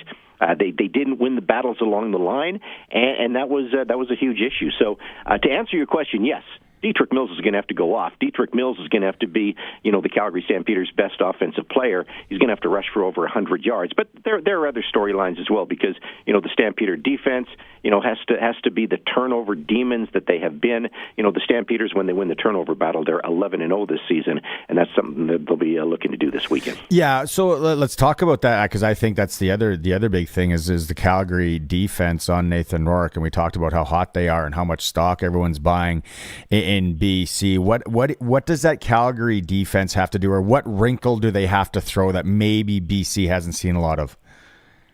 Remember the first half of the season when there was the big debate, who's got the best defense in the Canadian Football League, the Saskatchewan Roughriders or the Calgary Stampeders? And a lot of people were saying, hey, it was the Calgary Stampeders. And then the Stampeders forgot how to tackle. The Calgary Stampeders went on their 4-game losing streak, and they got lit up, time after time. The Stampeder defense has been better in their final 3 games. They have been causing the turnovers. They have been getting more pressure on the quarterback. And it does boil down, to a guy that was named an All-Star earlier today, and that, of course, is Clarence Hicks. He is the Stampeders nominee for the Most Outstanding Defensive Player award as well. He's not big, but he is quick, he is fast, he gets into the quarterback face. I think he is going to be a really, really key player for this team because he's got to put some pressure, obviously, on Nathan Rourke. The other rush end, that's going to be interesting because Lorenzo Malden was acquired by the Ottawa Redblacks, hasn't played very much because he's been injured, but he's healthy. He could be on the roster this weekend. Sean Peterson is that other rush end with Flo Arimolade out. So again, just a little bit of a wrinkle. The interior of the defensive line is good. Jalen Hutchins is one of the biggest studs in the Canadian Football League, and of course, alongside a former Rider, Miles Brown. I think they're good there, but the key is you got to corral Nathan Rourke because he can beat you with his feet, and he can certainly beat you with his arm. And the other, I guess, wild card for the Stampeders is Sheldon Arnold. The Calgary Stampeders started the season with 2 rookie halfbacks, Sheldon Arnold and Jaden Grant. They were the story for this team in the first half. Sheldon Arnold broke his hand, had some pins put in it, still needs the surgeons okay to actually take contact and maybe return. But, he's been taking some light practices. There's a chance that he could return this weekend. That could give the Stampeder defense a little bit of a boost, too. Jock Wilson is joining us here from Calgary and QR77 and part of the Stampeders broadcast team. Now, maybe who's a player that we're not talking about offensively for Calgary that could go off? Like Damian Alford started the year. I know we were talking about him a lot here. Is there a player maybe on that offensive side that's kind of flying under the radar? I would say Dominic Rhymes has to have a really, really big game. He has been targeted a lot. By Vernon Adams, and he has to be a go-to guy. The other guy that has gone under the radar because he wasn't supposed to be part of the receiving corps, but he got into the offense when Reggie Bagleton went down in week 2, and is done for the season, and that is Eric Brooks. I think all the receivers are going to have to play really, really well. Vernon Adams is going to have to go deep. He hasn't thrown any interceptions in the last few games. He has been managing the game very well, but he is going to have to stretch the BC defense. So to answer your question, I look at 3 receivers that really need to step up. Jalen Philpott, who didn't play last week because of an injury, but he is going to go. Had a little bit of a knee problem last week. He could have played last week if they needed him to. They didn't need him to. So Jalen Philpott, Eric Brooks, Dominic Rhymes, we'll see, because I think you got to give an edge to the BC receivers. They're just studs, and they're dominant. Yeah, Brooks had 136 last week. So that was solid. Okay, before I let you go, can you handicap? Can you give me what your take is on the East? Davis Alexander, a lot of people loving what he's doing. Again, his first ever playoff start. Winnipeg's been a little bit odd this year, but they could still be Winnipeg, and that defense firing by committee. What do you think happens in the East? Winnipeg sucks. They're done. The run is over. So, Rider fans will like to hear that. That's fine. Winnipeg has no chance, in my opinion, against the Montreal Alouettes. Montreal is the best team in the East. If you ask me to seed it right now, I think Montreal's a better team than the Hamilton Tiger Cats. And Davis Alexander speaks for itself. They let Cody Fajardo go, or at least traded him away, because they knew Davis Alexander was the next thing in Montreal. And 11-0 as a starter, he is a stud. And I do think that defense is sometimes underrated as well.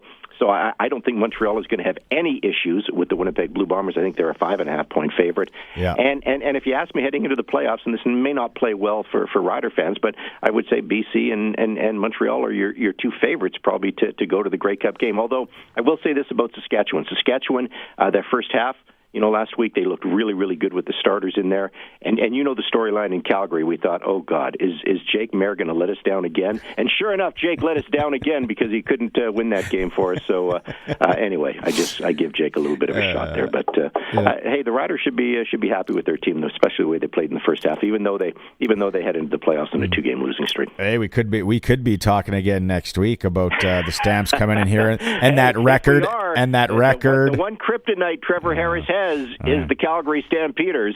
So look out. Calgary can't beat Nathan Rourke. The Saskatchewan Roughriders can't, at least Trevor Harris can't seem to beat the Calgary Stampeders. So and Nathan Rourke can't beat Winnipeg. So I think that's really kind of crazy. Okay, quickly before I let you go, we've been talking about this on the show all day, just with what we're seeing, and you've covered sports for a long time. You've been around with Shohei Ohtani and just being able to do what he can do as an athlete. When you think, Jock, an athlete that comes to mind that you saw with your eyeballs, whether live or on TV, that you just thought, I don't think what this guy's doing is ever going to be replicated again. Who comes to mind?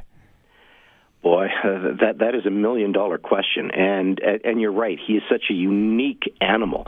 You remember the Men in Black movies? Like, hey, dude's an alien, and I don't think he's human. So, Travis Hunter playing both sides in college football and in the NFL, you don't see that happen very often. Obviously, Bo Jackson comes to mind. Michael Jordan comes to mind off the top of my head. Yeah.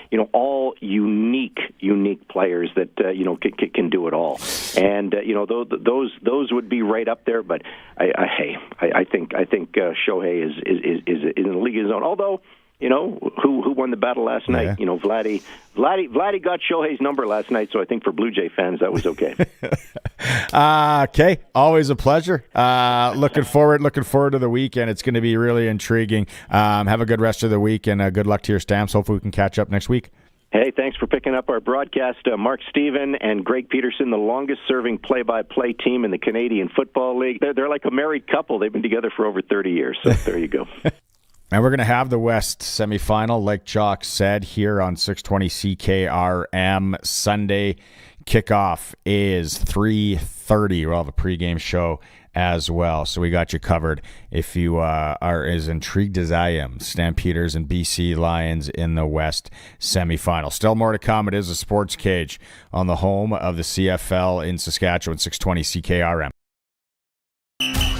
The road to the 112th Grey Cup rolls through Riderville. Don't miss a moment of this weekend's CFL West semifinal here on the Cooperators Rider Broadcast Network, 620 CKRM. Saturday, we'll have all of the action in a winner-takes-all Western showdown. The losers go home, and the winners face the Roughriders in the Western Final at Mosaic Stadium. We'll break down the matchup starting at 12. Kickoff follows at 3:30. Playoff football is brought to you by the Cooperators, Saskatchewan Party Caucus, and Vaderstad. Stream every moment of Rider football at Sportscage.com. If you've got a Steelcraft garage door, you've got a door with parts manufactured and assembled right here in Canada. A door with better insulation and seal, plus a warranty you're probably never going to use. Combined with a LiftMaster opener, it's the right choice. And if you don't have a Steelcraft garage door, you should get one. And a LiftMaster opener. 100% made by Canadians for Canadians. Steady, tariff-free pricing and great quality, no matter what. Steelcraft door, Steelcraft door, Steelcraft door. We offer more. Get it hot and get it fast. Western Pizza. Ugh, what do I want for supper? There's a bag of baby carrots, a slice of cheese that looks haunted. Step away from the sad cheese, Dave. What, the fridge? Since when do you talk? Since you've been standing here for 10 minutes whispering pizza or cereal like it's a hostage negotiation. I'll make this simple. Order Western Pizza. You are welcome. Get it hot and get it fast. Western Pizza.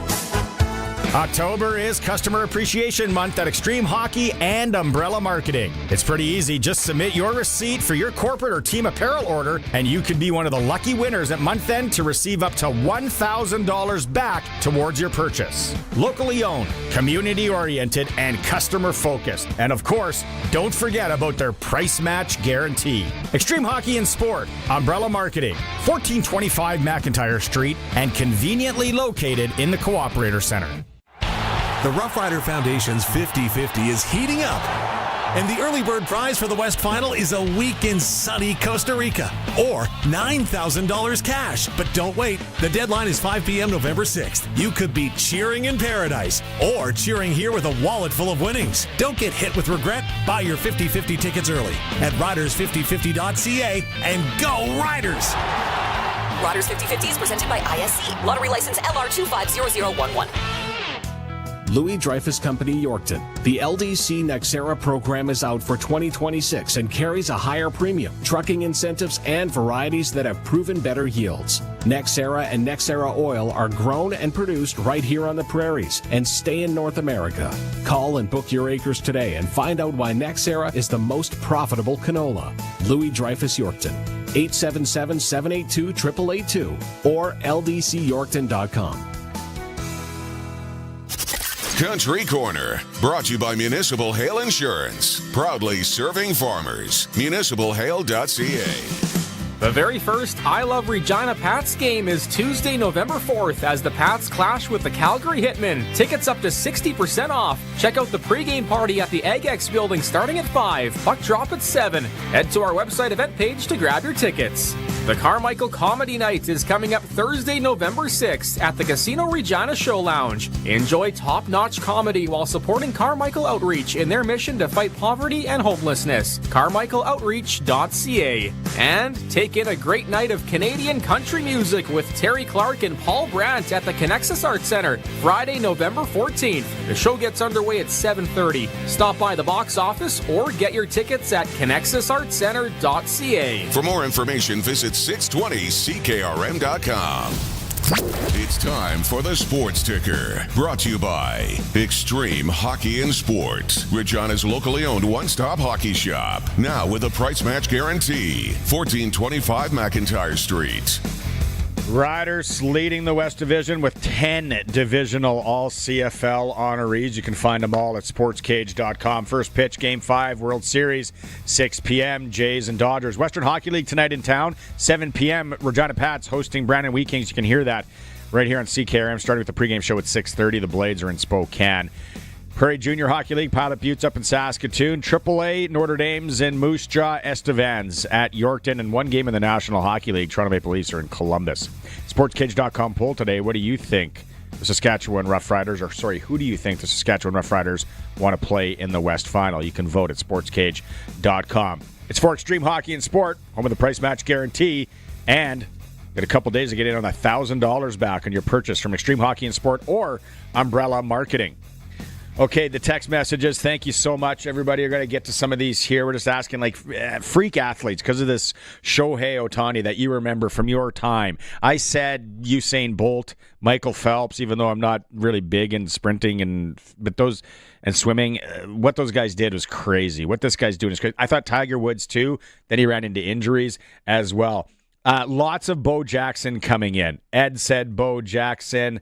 I think it was Tim, Phil, Jeff Stoughton from Dawn when it comes to curling, and Jim Abbott, the one-handed pitcher. Brennan sent that one in. Bob said Ruben Mays. Where's the other one?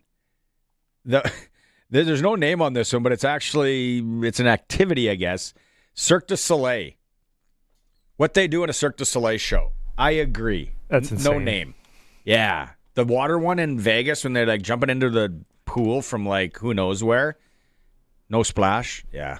936-6262. Chance to win West Final tickets with every text message today. Don't forget the Rough Riders Foundation 50-50 until Thursday at 5 p.m. You got a chance in the early bird prize to go to Costa Rica. 2 flights from Saskatchewan to Costa Rica. 7 nights all-inclusive, 5-star Planet Hollywood Resort. This sounds really good. Round-trip transfers, or you can take $9,000 cash. If you win that, let's talk. I might buy it off you. I've never been to Costa Rica. I want to go. And it's the 5-star Planet Hollywood. Unreal. Okay, let's get her going.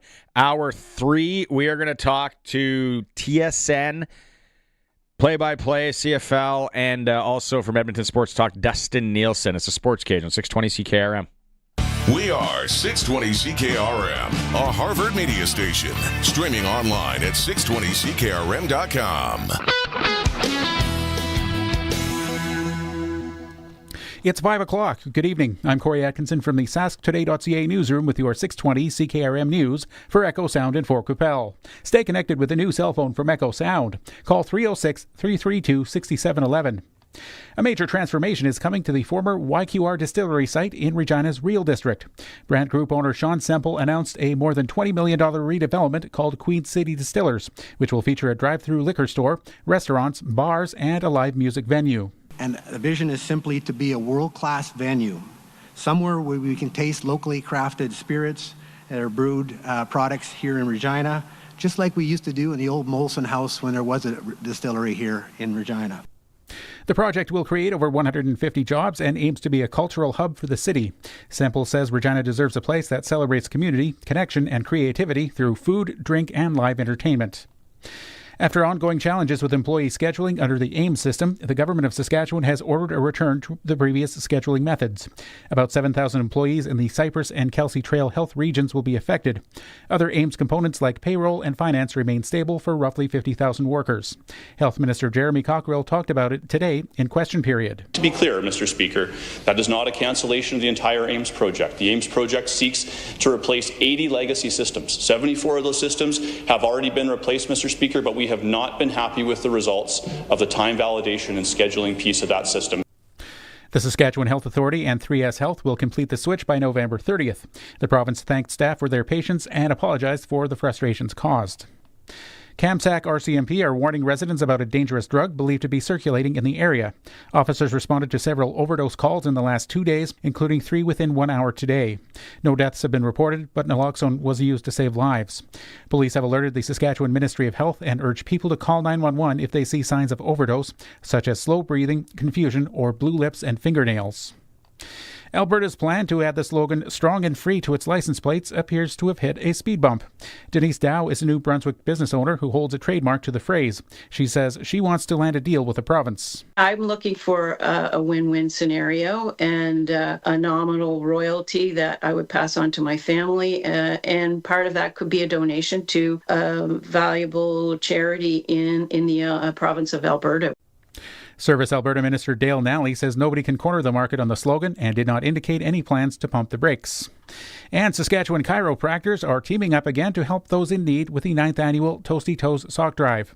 The goal is to collect 10,000 pairs of new socks for vulnerable residents across the province, distributed through the Salvation Army. Dr. Jennifer Beggs, the president of the Chiropractors Association of Saskatchewan, says everyone deserves warm socks for winter. Since it began, the campaign has gathered 124,000 pairs of socks and $12,000 in donations. Donations can be dropped off at participating chiropractic clinics until November 28th. That was your 620 CKRM News. Read more stories from around your community and around the province at sasktoday.ca and 620ckrm.com. Weather is next. This fall, there's something strange in your kid's backpack. No, sick, no. Back in my day, we busted ghosts. Now we bust bad cell plans. That's why I go to Echo Sound, your SaskTel authorized dealer. They've got the latest phones, data plans, internet, and Max TV Stream, and way less slime. Your phone just tried to FaceTime a ghost? Who are you going to call? Echo Sound, your SaskTel authorized dealer in Fort Qu'Appelle. EchoSound.ca. Brought to you by Line X Regina, Serious Protection Killer Lux, 1865 McCarra Street. Croft Electric, 27 years of trusted, reliable home, farm, and commercial service for all electrical needs. CroftElectric.com and on all socials. An area of low pressure cutting to our north tonight, bringing some shower activity this evening, and then another round of moisture circulating back across the region tomorrow could bring some rain or wet snow showers. Drier air will build in for the tail end of the week on Friday with some partial clearing, and then milder weather heads our way for the weekend. Showers this evening, then clearing and windy tonight, lows near +2, chance of precipitation 40%, west and northwest winds at 25 to 50. Cloudy and windy tomorrow with showers later in the day, may mix with some wet snow. Temperatures steady near +2 or slowly falling. Northwest winds 25 to 45, gusting over 55. Chance of precipitation 30%. Cloudy, -2. Those north and northwest winds slowly diminish tomorrow night. Early cloud to partial sun, 4 degrees on Friday. Sunny and warm, 13 on Saturday. Sunshine, 9 degrees on Sunday. With your 620 CKRM Precision Weather Forecast, I'm meteorologist Russ Murley. Dan from Croft Electric explains the importance of reliable electricity on your farm. Whether they bleed green combines or red combines, they buy those combines for reliability, right? So why wouldn't you want to have the same thing with your electrical system? You want something reliable when you need it and working when you need it. For reliable, professional electrical work for your farm, see Croft Electric. Do it right, do it once. CroftElectric.com. For 40 years, the team from Line X Regina has been protecting vehicles across Saskatchewan, and we're changing with the times. 3 generations of our family have protected your vehicles. Our business has evolved, and we're not stopping now. The next generation is here. Same family, same commitment, ready for the next generation of truck beds, rocker panels, trailers, bumpers, and running boards in all kinds of colors. Line-X Regina, 1865 McCarra Street, the next generation of protective coatings. Broadcasting from Century Studios in downtown Regina, Harvard Media presents The Sports Cage, where Saskatchewan comes to talk local sports. Regina Motor Products early tire swap offer on now. Book before October 31st to save $10 on an on-rim and $20 on an off-rim tire changeover. Visit Regina Motor Products today. Be part of the show. Call 1-866-767-0620 or text 306-936-6262. The Sports Cage. Streaming at sportscage.com, our YouTube channel, and on the radio at 620 CKRM. Final hour of this show on Wednesday for RMP. Like he said, early tire swap. It's raining in downtown Regina right now. Snow is in the forecast. You got till October 31st if you want to save some money at RMP. And then don't forget the RMP winter tire offer is on until December 31st. Receive up to $120 in instant rebates. Winter tires are Jimmy Key, my friend. Colson's with me. We're getting through this Wednesday, having a lot of fun. Thanks for all the text messages. Prairieland Rentals text line 936-6262. We're asking people, what's the freak athlete? What's the kind of the athlete that you saw do something and you were like, wow, I don't know if I'll ever see that again, or that just kind of knocked your socks off. Lots of Bo Jackson coming in now. A couple Ruben Mays. Devin Lorette, arm wrestling, says Greg Sekundiak. Devin, I don't know much about arm wrestling, not gonna lie, besides over the top. Rock Sly Stallone, what was his name? Hawk Trucking. Boom. He turned the hat around, Colson, and then that was like his trigger. You should watch Over the Top this weekend with your wife. It's a great film. Won a lot of awards. Got a football broadcast to run, but sure. Okay. Deion Sanders, lots of people. Anyone that's texting in, or if you're on the YouTube chat as well, you're entered to win 2 tickets to the West Final. Colson's got a lot of work to do to get on the wheel of winning, so get in on them now. Regina Pats are playing tonight at home against Brandon. 7 p.m. puck drop. Probably able to watch a little of the baseball game there as well, from what I understand. So that's good news. Still to come in this hour, we are going to talk junior football, the junior football report. We're going to hear again from Arash Madani on the baseball game, talk some baseball. And I know we had a message too about the SJHL report. That is coming tomorrow, along with the high school football report. SJHL report with Benny. We'll try and track him down tomorrow. It's always for Chad Reach, Senior Wealth Advisor for GP Financial and a Visa Wealth. If you got an employer plan, might not be the best for you. Might need a second opinion. Chad and his team can help out. gpfinancial.com. So SJHL report coming up tomorrow. But let's talk some more CFL. No, what did you want me to do, Colson? Yeah. The problem about not eating properly, and you talk about Western Pizza on the show all the time when it gets to about 5 o'clock. Watch the ball game tonight. Pick up a wheel. Maybe some of the Greek favorites you love from your local Western Pizza. Let's go out on the Western Pizza guest hotline. All right, there he is, Dustin Nielson. Our friend is back on the show. He's at Nielson TSN 1260, Edmonton Sports Talk. You can find on YouTube streaming and now and 95.7 Cruise in Edmonton. How's the radio thing been going?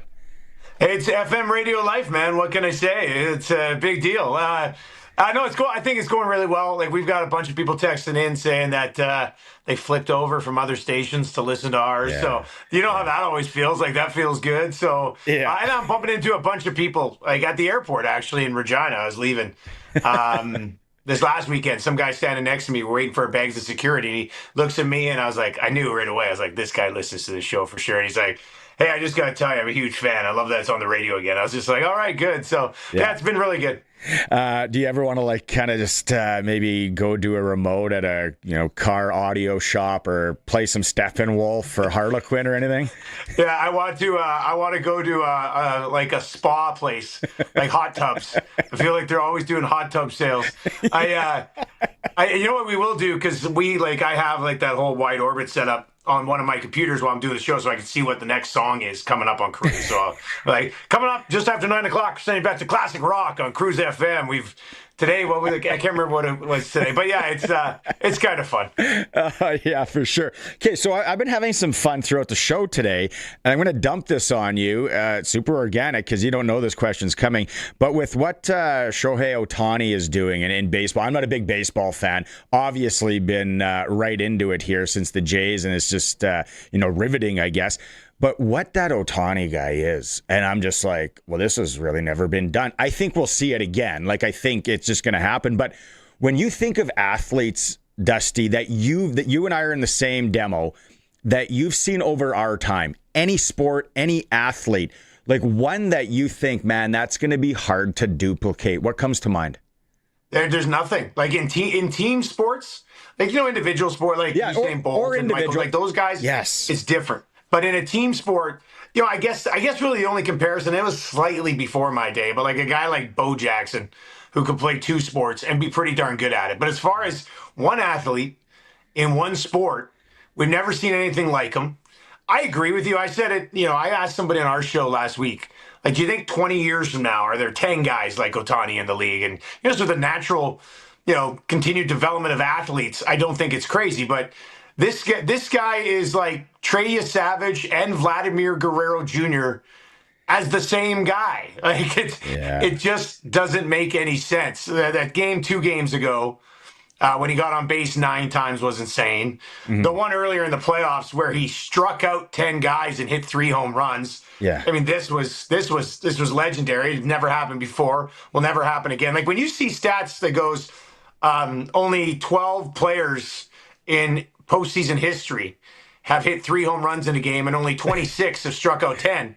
And he did it both in the same game. Like there's nothing. It's like McDavid also being Vasilevsky. Like it's ridiculous. And my son, we're not a baseball family, but now we're all watching it. And yet last night he goes, do you know he can throw like 7 different pitches? Yeah, they said that last night.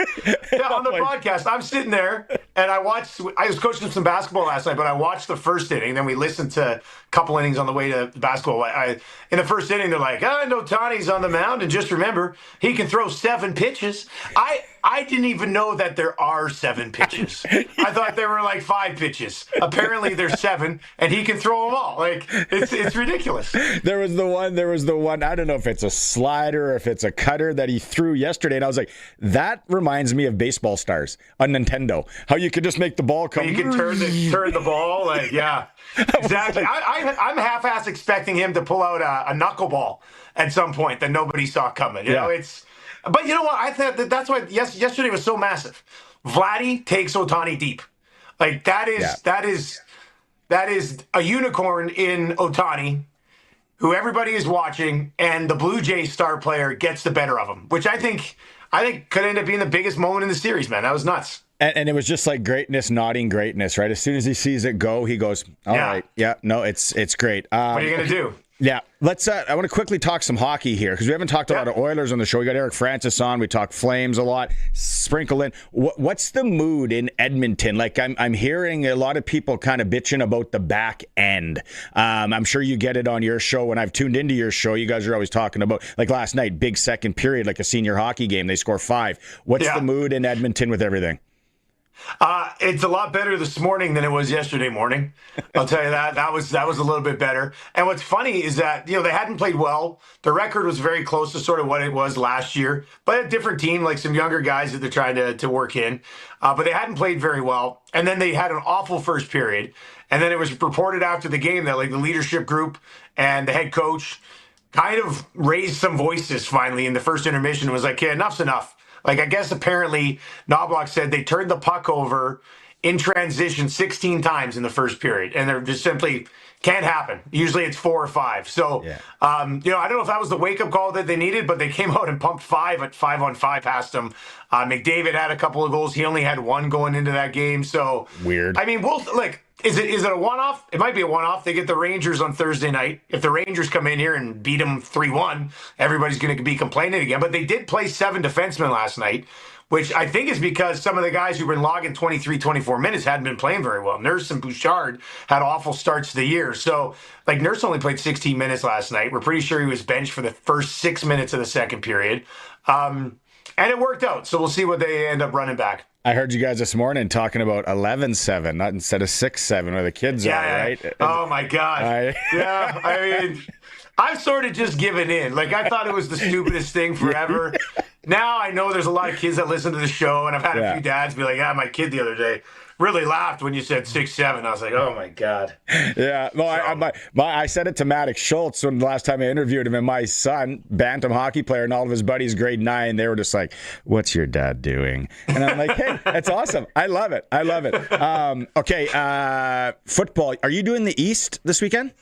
Yeah, I'm doing East semifinal and then East final as well. So I'm Thursday. I'm flying out to Montreal. Be there, call the game Saturday afternoon, and then you know what? If it goes 7 games, the World Series, I'm going to be on a plane back to Edmonton during the World Series Game 7, which not ideal, but I'll see if I can track it down on Air Canada somehow. Wow, might have to switch a flight. What do you make of this game? Winnipeg, Montreal, Davis Alexander, really good. So everyone buying stock. It's his first playoff game. Yeah, that'll be interesting, right? He hasn't lost yet. He's a big deal, and he's a gamer, man. Like, I absolutely love watching him play. I think it might end up being closer than what everybody sort of thinks. Like, we've been watching the Bombers this year, and you're like, they're not the Bombers of the past. And Zach's been getting hit a lot. He's been hurt a few times. How much does he have left in the tank? I think those are all fair, reasons to be worried for the Bombers. But they do have Brady Oliveira.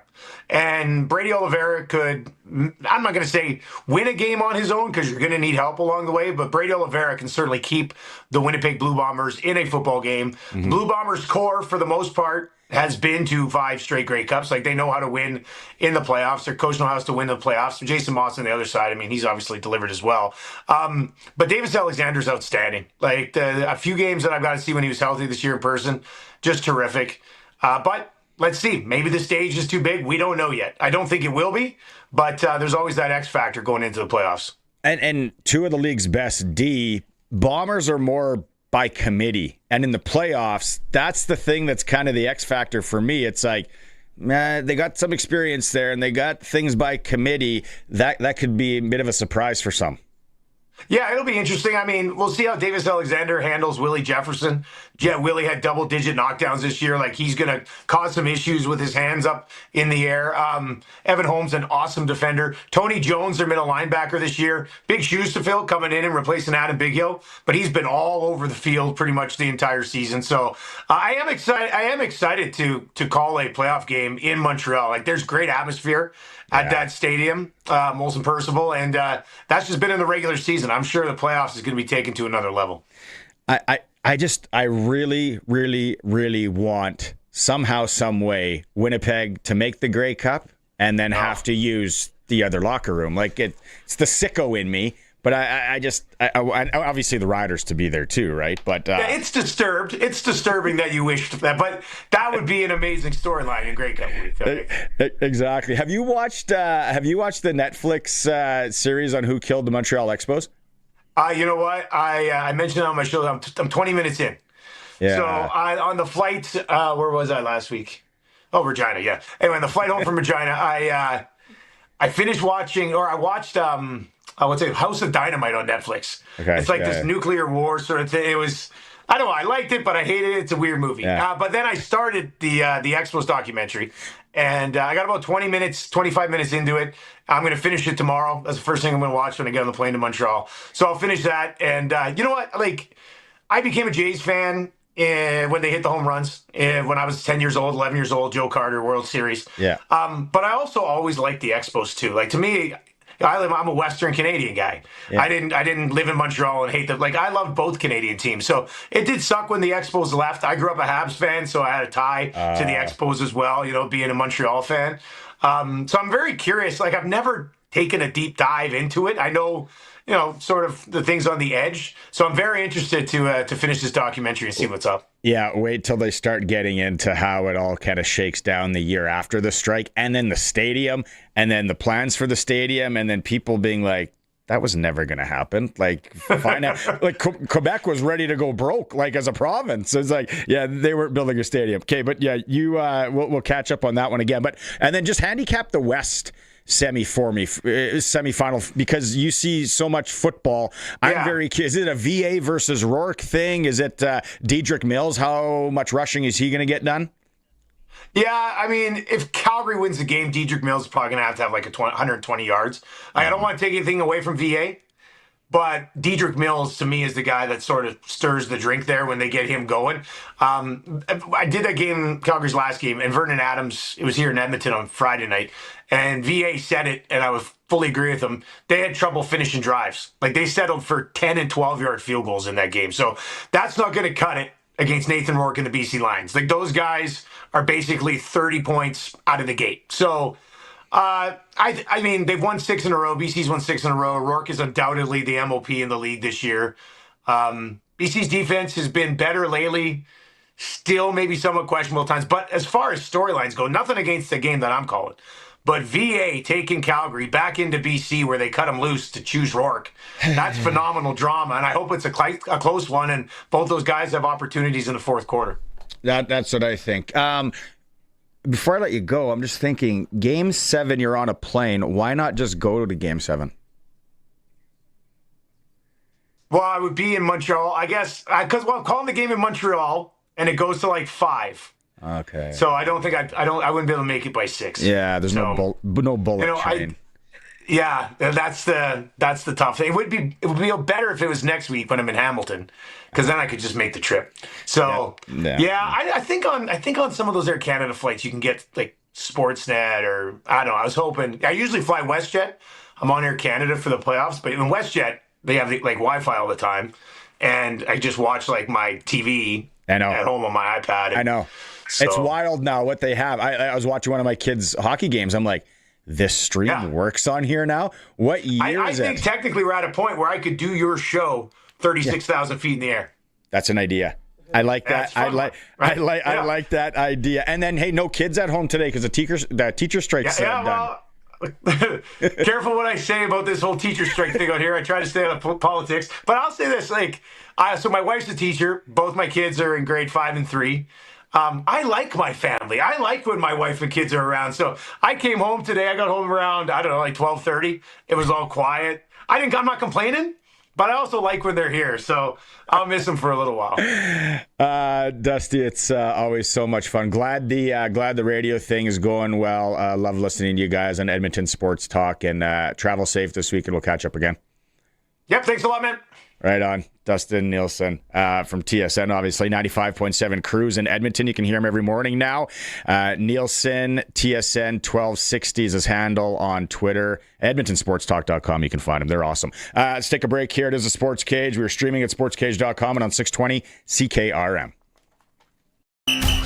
The road to the 112th Grey Cup rolls through Riderville. Don't miss a moment of this weekend's CFL West semifinal here on the Cooperators Rider Broadcast Network, 620 CKRM. Saturday, we'll have all of the action in a winner-takes-all Western showdown. The losers go home, and the winners face the Roughriders in the Western Final at Mosaic Stadium. We'll break down the matchup starting at 12. Kickoff follows at 3:30. Playoff football is brought to you by Prairie Ford Dealers, Claws of America, and Sask Energy. Stream every moment of Rider football at Sportscage.com. Sask Lotteries has over 50 years of winning behind us. And you know what that means? Lots of winning numbers. Numbers like over 1,200 organizations funded and 12,000 plus groups supported.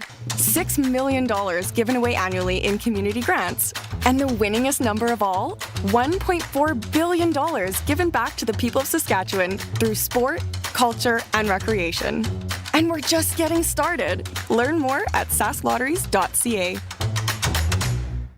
Canada's Conservatives have put forward a bill that will unlock our nation's true potential by rewarding those who build and invest in Canada. The Canadian Sovereignty Act introduces measures such as the Canada First Reinvestment Tax Cut to eliminate capital gains tax on reinvestments in Canada, ensuring that money stays here and builds our great economy. My name is Warren Steinley, your Conservative Member of Parliament for Regina Luban, and I will always be on Saskatchewan's side. Paid ad by Warren Steinley. The name you know and trust has moved closer to you. Mainline Motors is now only 30 minutes away. The amazing deals and award-winning service is now at your doorstep. Mainline Motors, a proud Saskatchewan name for generations, is here to serve your every need with a huge selection of new and pre-owned with prices that won't be beat. Do your wallet a favor and call Saudi Mainline today, 306-726-2060, or check us out online, saudimainline.ca. Worth the drive every time, guaranteed. It's time for the Sports Ticker, brought to you by Steelcraft Doors Regina, made in Western Canada for Western Canadians. We're going to talk about this more in moments, but if you missed it, the Riders lead the West Division with 10 divisional All-CFL honorees this year. Last time they've had 10, 1976. First pitch is a little over a half hour away. Game 5, Dodgers Blue Jays tonight. Western Hockey League in town. Regina Pats hosting the Brandon Wheat Kings, 7 p.m. Pre-game show starts here at 6:30 on CKRM. Some Prairie Junior Hockey League. Pilot Buttes traveling into Saskatoon to take on the Wesleys. Male U18 AAA. Notre Dame's in Moose Jaw. Yorkton welcomes Estevan. Only one game in the NHL. Toronto Maple Leafs at Columbus. Sportscage.com poll today. Who do you think the Saskatchewan Roughriders want to play in the West Final?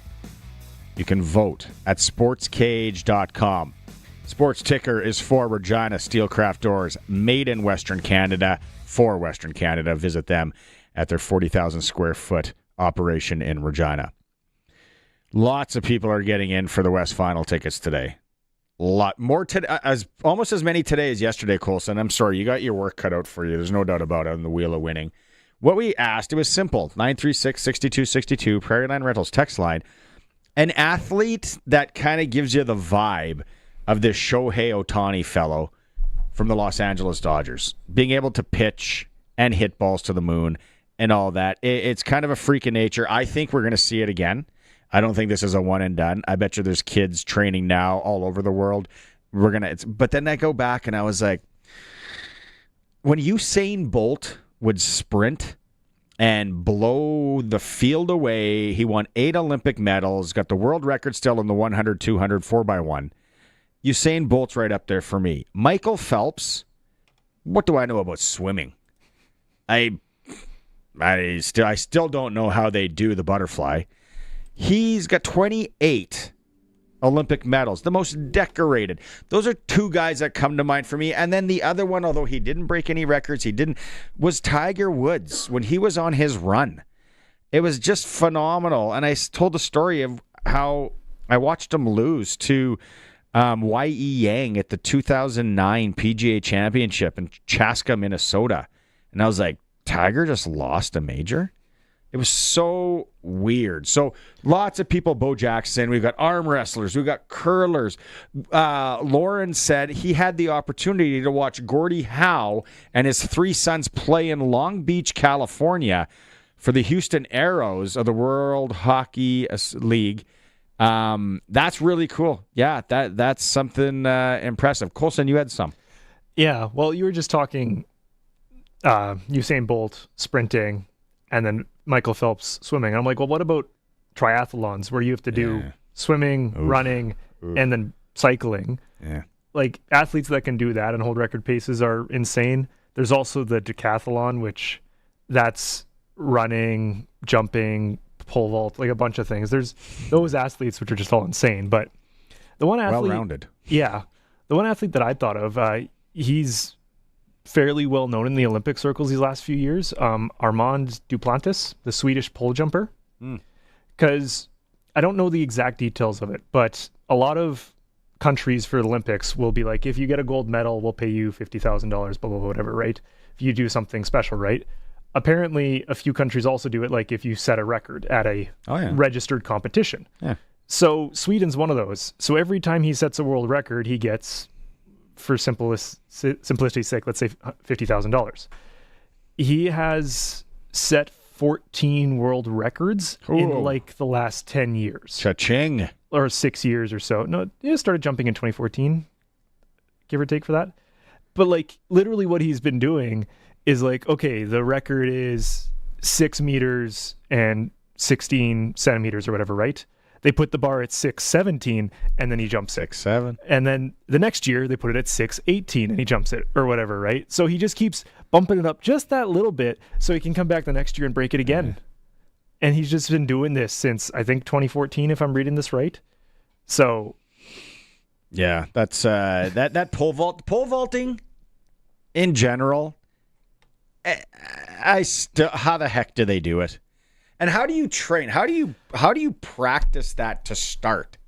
Like, it's like, all right, like I get maybe you go like at a smaller, but then you go up there and you're like, all right, it's like the guy that has to test that bungee thing off the stratosphere in Las Vegas for the first time. It's like, okay, we're pretty sure this is gonna work. Go give it a shot. Okay, yeah, no, that's a good one. Little off the charts because not everyone's going to recognize his name. The arm wrestler guy, I haven't recognized him, but we looked up what he's accomplished, and you say he can go both hands. Yeah, which I would guess is a normal thing in arm wrestling, just based on he was fighting some of the same people with both arms. Is it called fighting? I don't know. Wrestling probably technically, because arm wrestling. But yeah, and again, I wasn't going deep research, but there was a list of his notable matches on Wikipedia from like 1999 till 2025, and it was like 60 wins and 10 losses. Now, I'm sure he's done more than that, but still, if that's the ratio for his entire career, that's ridiculous. Eric Francis, when we had him on earlier, you can go back and listen to anything we do in podcast form later, watch it on YouTube, told a really cool story about being in Japan and the Shohei Ohtani and how that all came about. Yeah. For an NHL insider, he had great insight on baseball. You can go, like I said, go back and listen to it more. So keep the text messages coming on that. 936-6262. The Riders are back practicing today. And Coach Mace was asked, what is the goal of this week's extra practice time? Just be more detail-oriented, lock into some of the fundamentals of the foundation of who we are, and really just keep the energy where it should be. And again, just execution. You know, it's that time of year, and anybody can win any game. You know, we're in a situation where we have been throwing around bonus week. We get to do this, so we're going to take advantage of it. The other thing was how the week goes, and if there's any self-scouting this week. Yeah, you know, a lot of times, you know, that is our focus. What can we do better now? And you know, being obvious, a lot of really good teams, a lot of really good players and good coaches that can take advantage of some of the things that you do well, but you know, how you adapt, again, that's kind of self-reflection, right? So we try to focus on what we do, but certainly with the understanding of what our opponent's trying to do to us. Yeah, we're going to hear more from the Riders as we go along here throughout the week, and they get ready. Back out onto the Prairie Land Rentals text line. Michael saying freak athletes. Sorry, two outstanding individuals. Pele from Brazil. That's soccer, right? Yeah. And then Cassius Clay, Muhammad Ali. Competition crafts the future. Mike in YQR. He loves Arash's extra hits. Thanks for the words, Mike. That brings up my time. When would that have been? Late 80s? Not Mike Tyson. When he came on the scene, and he was fighting guys that looked like they just got off an 8-hour on the punch press. They get into a ring, and then Mike Tyson had absolutely almost knocked their heads off, which I know is almost impossible. But there was a long time there that I was like, I don't think this guy ever loses a boxing match again. And then, yeah, we all know Buster Douglas, Tokyo. It was really weird. But, yeah, good one, Mike. Cassius Clay, Muhammad Ali was before my time, but I know he did some unreal things. 936-6262. You're always welcome to chime in. Colson's giving away West Final tickets. Take a quick break, come back, talk some junior football, and some. Oh, we're going to go straight to. Okay, here it is. We got Arash Madani coming up to talk baseball, but let's get into it. It was a wild game, unbelievable. The Thunder and the Hilltops. Here is the junior football report. This is the Sportscage Junior Football Report with Dave Thomas. Sunday's Prairie Football Conference Final wasn't for the faint of heart. The defending PFC champion Regina Thunder hosted their provincial rivals, the Saskatoon Hilltops, for a third meeting of the season. In Week 5, the Hilltops scored an 18-15 win over the Thunder at Mosaic Stadium, while the Thunder beat the Hilltops 24-21 in Saskatoon in Week 8. In the final, the Regina Thunder capitalized on some unforced Saskatoon errors in the first half and jumped out to a 19-8 lead at halftime. In the third quarter, the Hilltops were only able to score a single point with the wind at their backs, giving Regina the 19-9 advantage entering the fourth quarter. In the final quarter, Regina added 5 points with a conceded safety and a field goal to extend their lead to 24-9. Saskatoon would not go away quietly, though, scoring a touchdown at the midpoint of the quarter, and then with 31 seconds left, the Hilltops would score another major and add a 2-point convert to tie the game 24-24. The Thunder weren't done there, though, as they moved the ball into Saskatoon territory, and with no time left on the clock, Thunder kicker Sean Green attempted a 51-yard field goal to win the game. However, the ball would bounce off the crossbar and out. Green was given a reprieve, though, as Saskatoon was flagged for hitting the center, resulting in a second opportunity to win the game, this time from 36 yards out. The second attempt would sail wide to the right. Saskatoon was able to field the kick, run it out of the end zone, and force overtime. Regina was held to a field goal in the opening possession of extra time, making the score 27-24 Thunder. Saskatoon then moved the ball to Regina's 24-yard line, which set up a pass from Griffin Sander to Isaiah Valderuten, who won the game and the PFC championship for the Hilltops by a final score of 30-27. Hilltops head coach Tom Sargent was proud of his team for getting the job done. Got to believe. Oh, yeah. Always got to believe. We certainly weren't the best team for the first 50 minutes, but, you know, the heart of a champion finds a way. These kids did. Coaches did a real good job at the end. Ticked off them at the beginning, but they did a good job at the end and made some good calls, and players got to make plays, and they made plays. Sargent has been the head coach of the Hilltops for 28 years and liked how his team stuck to the game plan in the face of adversity. Yeah, welcome to life. And that's what I said. These are life lessons, and you just got to keep battling, keep believing, and you know, keep trusting. And the coaches certainly did a good job of staying in the moment. And as I said, we put the ball on some players to get out there and make some plays, and they did that. Sargent admits, though, he did have to deliver some tough love to the team after a subpar start to the game. Sure, yeah, absolutely. For the first 50 minutes. Halftime, I wasn't very kind to them either. But at the end of the day, life's about response. What are you going to do about it? And we didn't play great in the third quarter either. But you know what? They dug deep and they stayed together and they battled. That's all we expect. Thunder head coach Scott McCauley felt his team played a solid opening 45 minutes. Yeah, no, I thought we did everything in our game plan. We did a great job, you know, containing 10 and all that kind of stuff throughout the whole game. And, you know, unfortunately, you can't put the game in other people's hands, right? So McCauley has been coaching in the Queen City for more than 2 decades and didn't feel that momentum had shifted in the game until the final play. Not really. You know, the PI in the end zone, that hurts. You know, if that's actually there. But it is what it is. McCauley shared an emotional message with his team after the loss. Although I kind of a little bit, you know, proud of them. Still had a good season, still accomplished a lot of things that we wanted to accomplish. So start off with some positives, give them some things to think about, finish it off with positive. In his 12th season as head coach of the Thunder, McCauley was not blaming his kicker, Sean Green, for the upset.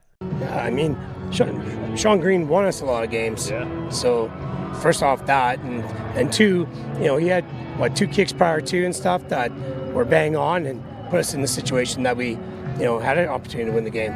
McCauley was named the PFC's Coach of the Year and felt proud of his fifth-year players graduating from the program.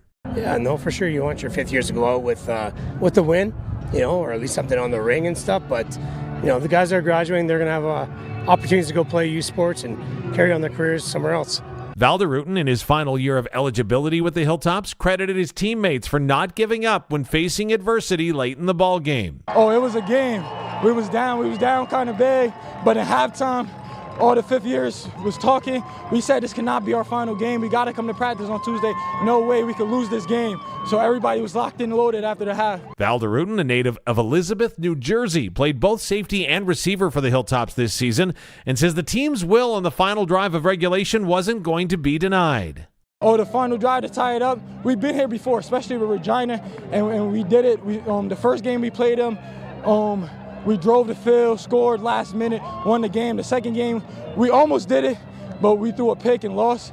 This game, we had to win. It was no ifs, ands, and buts. We had to.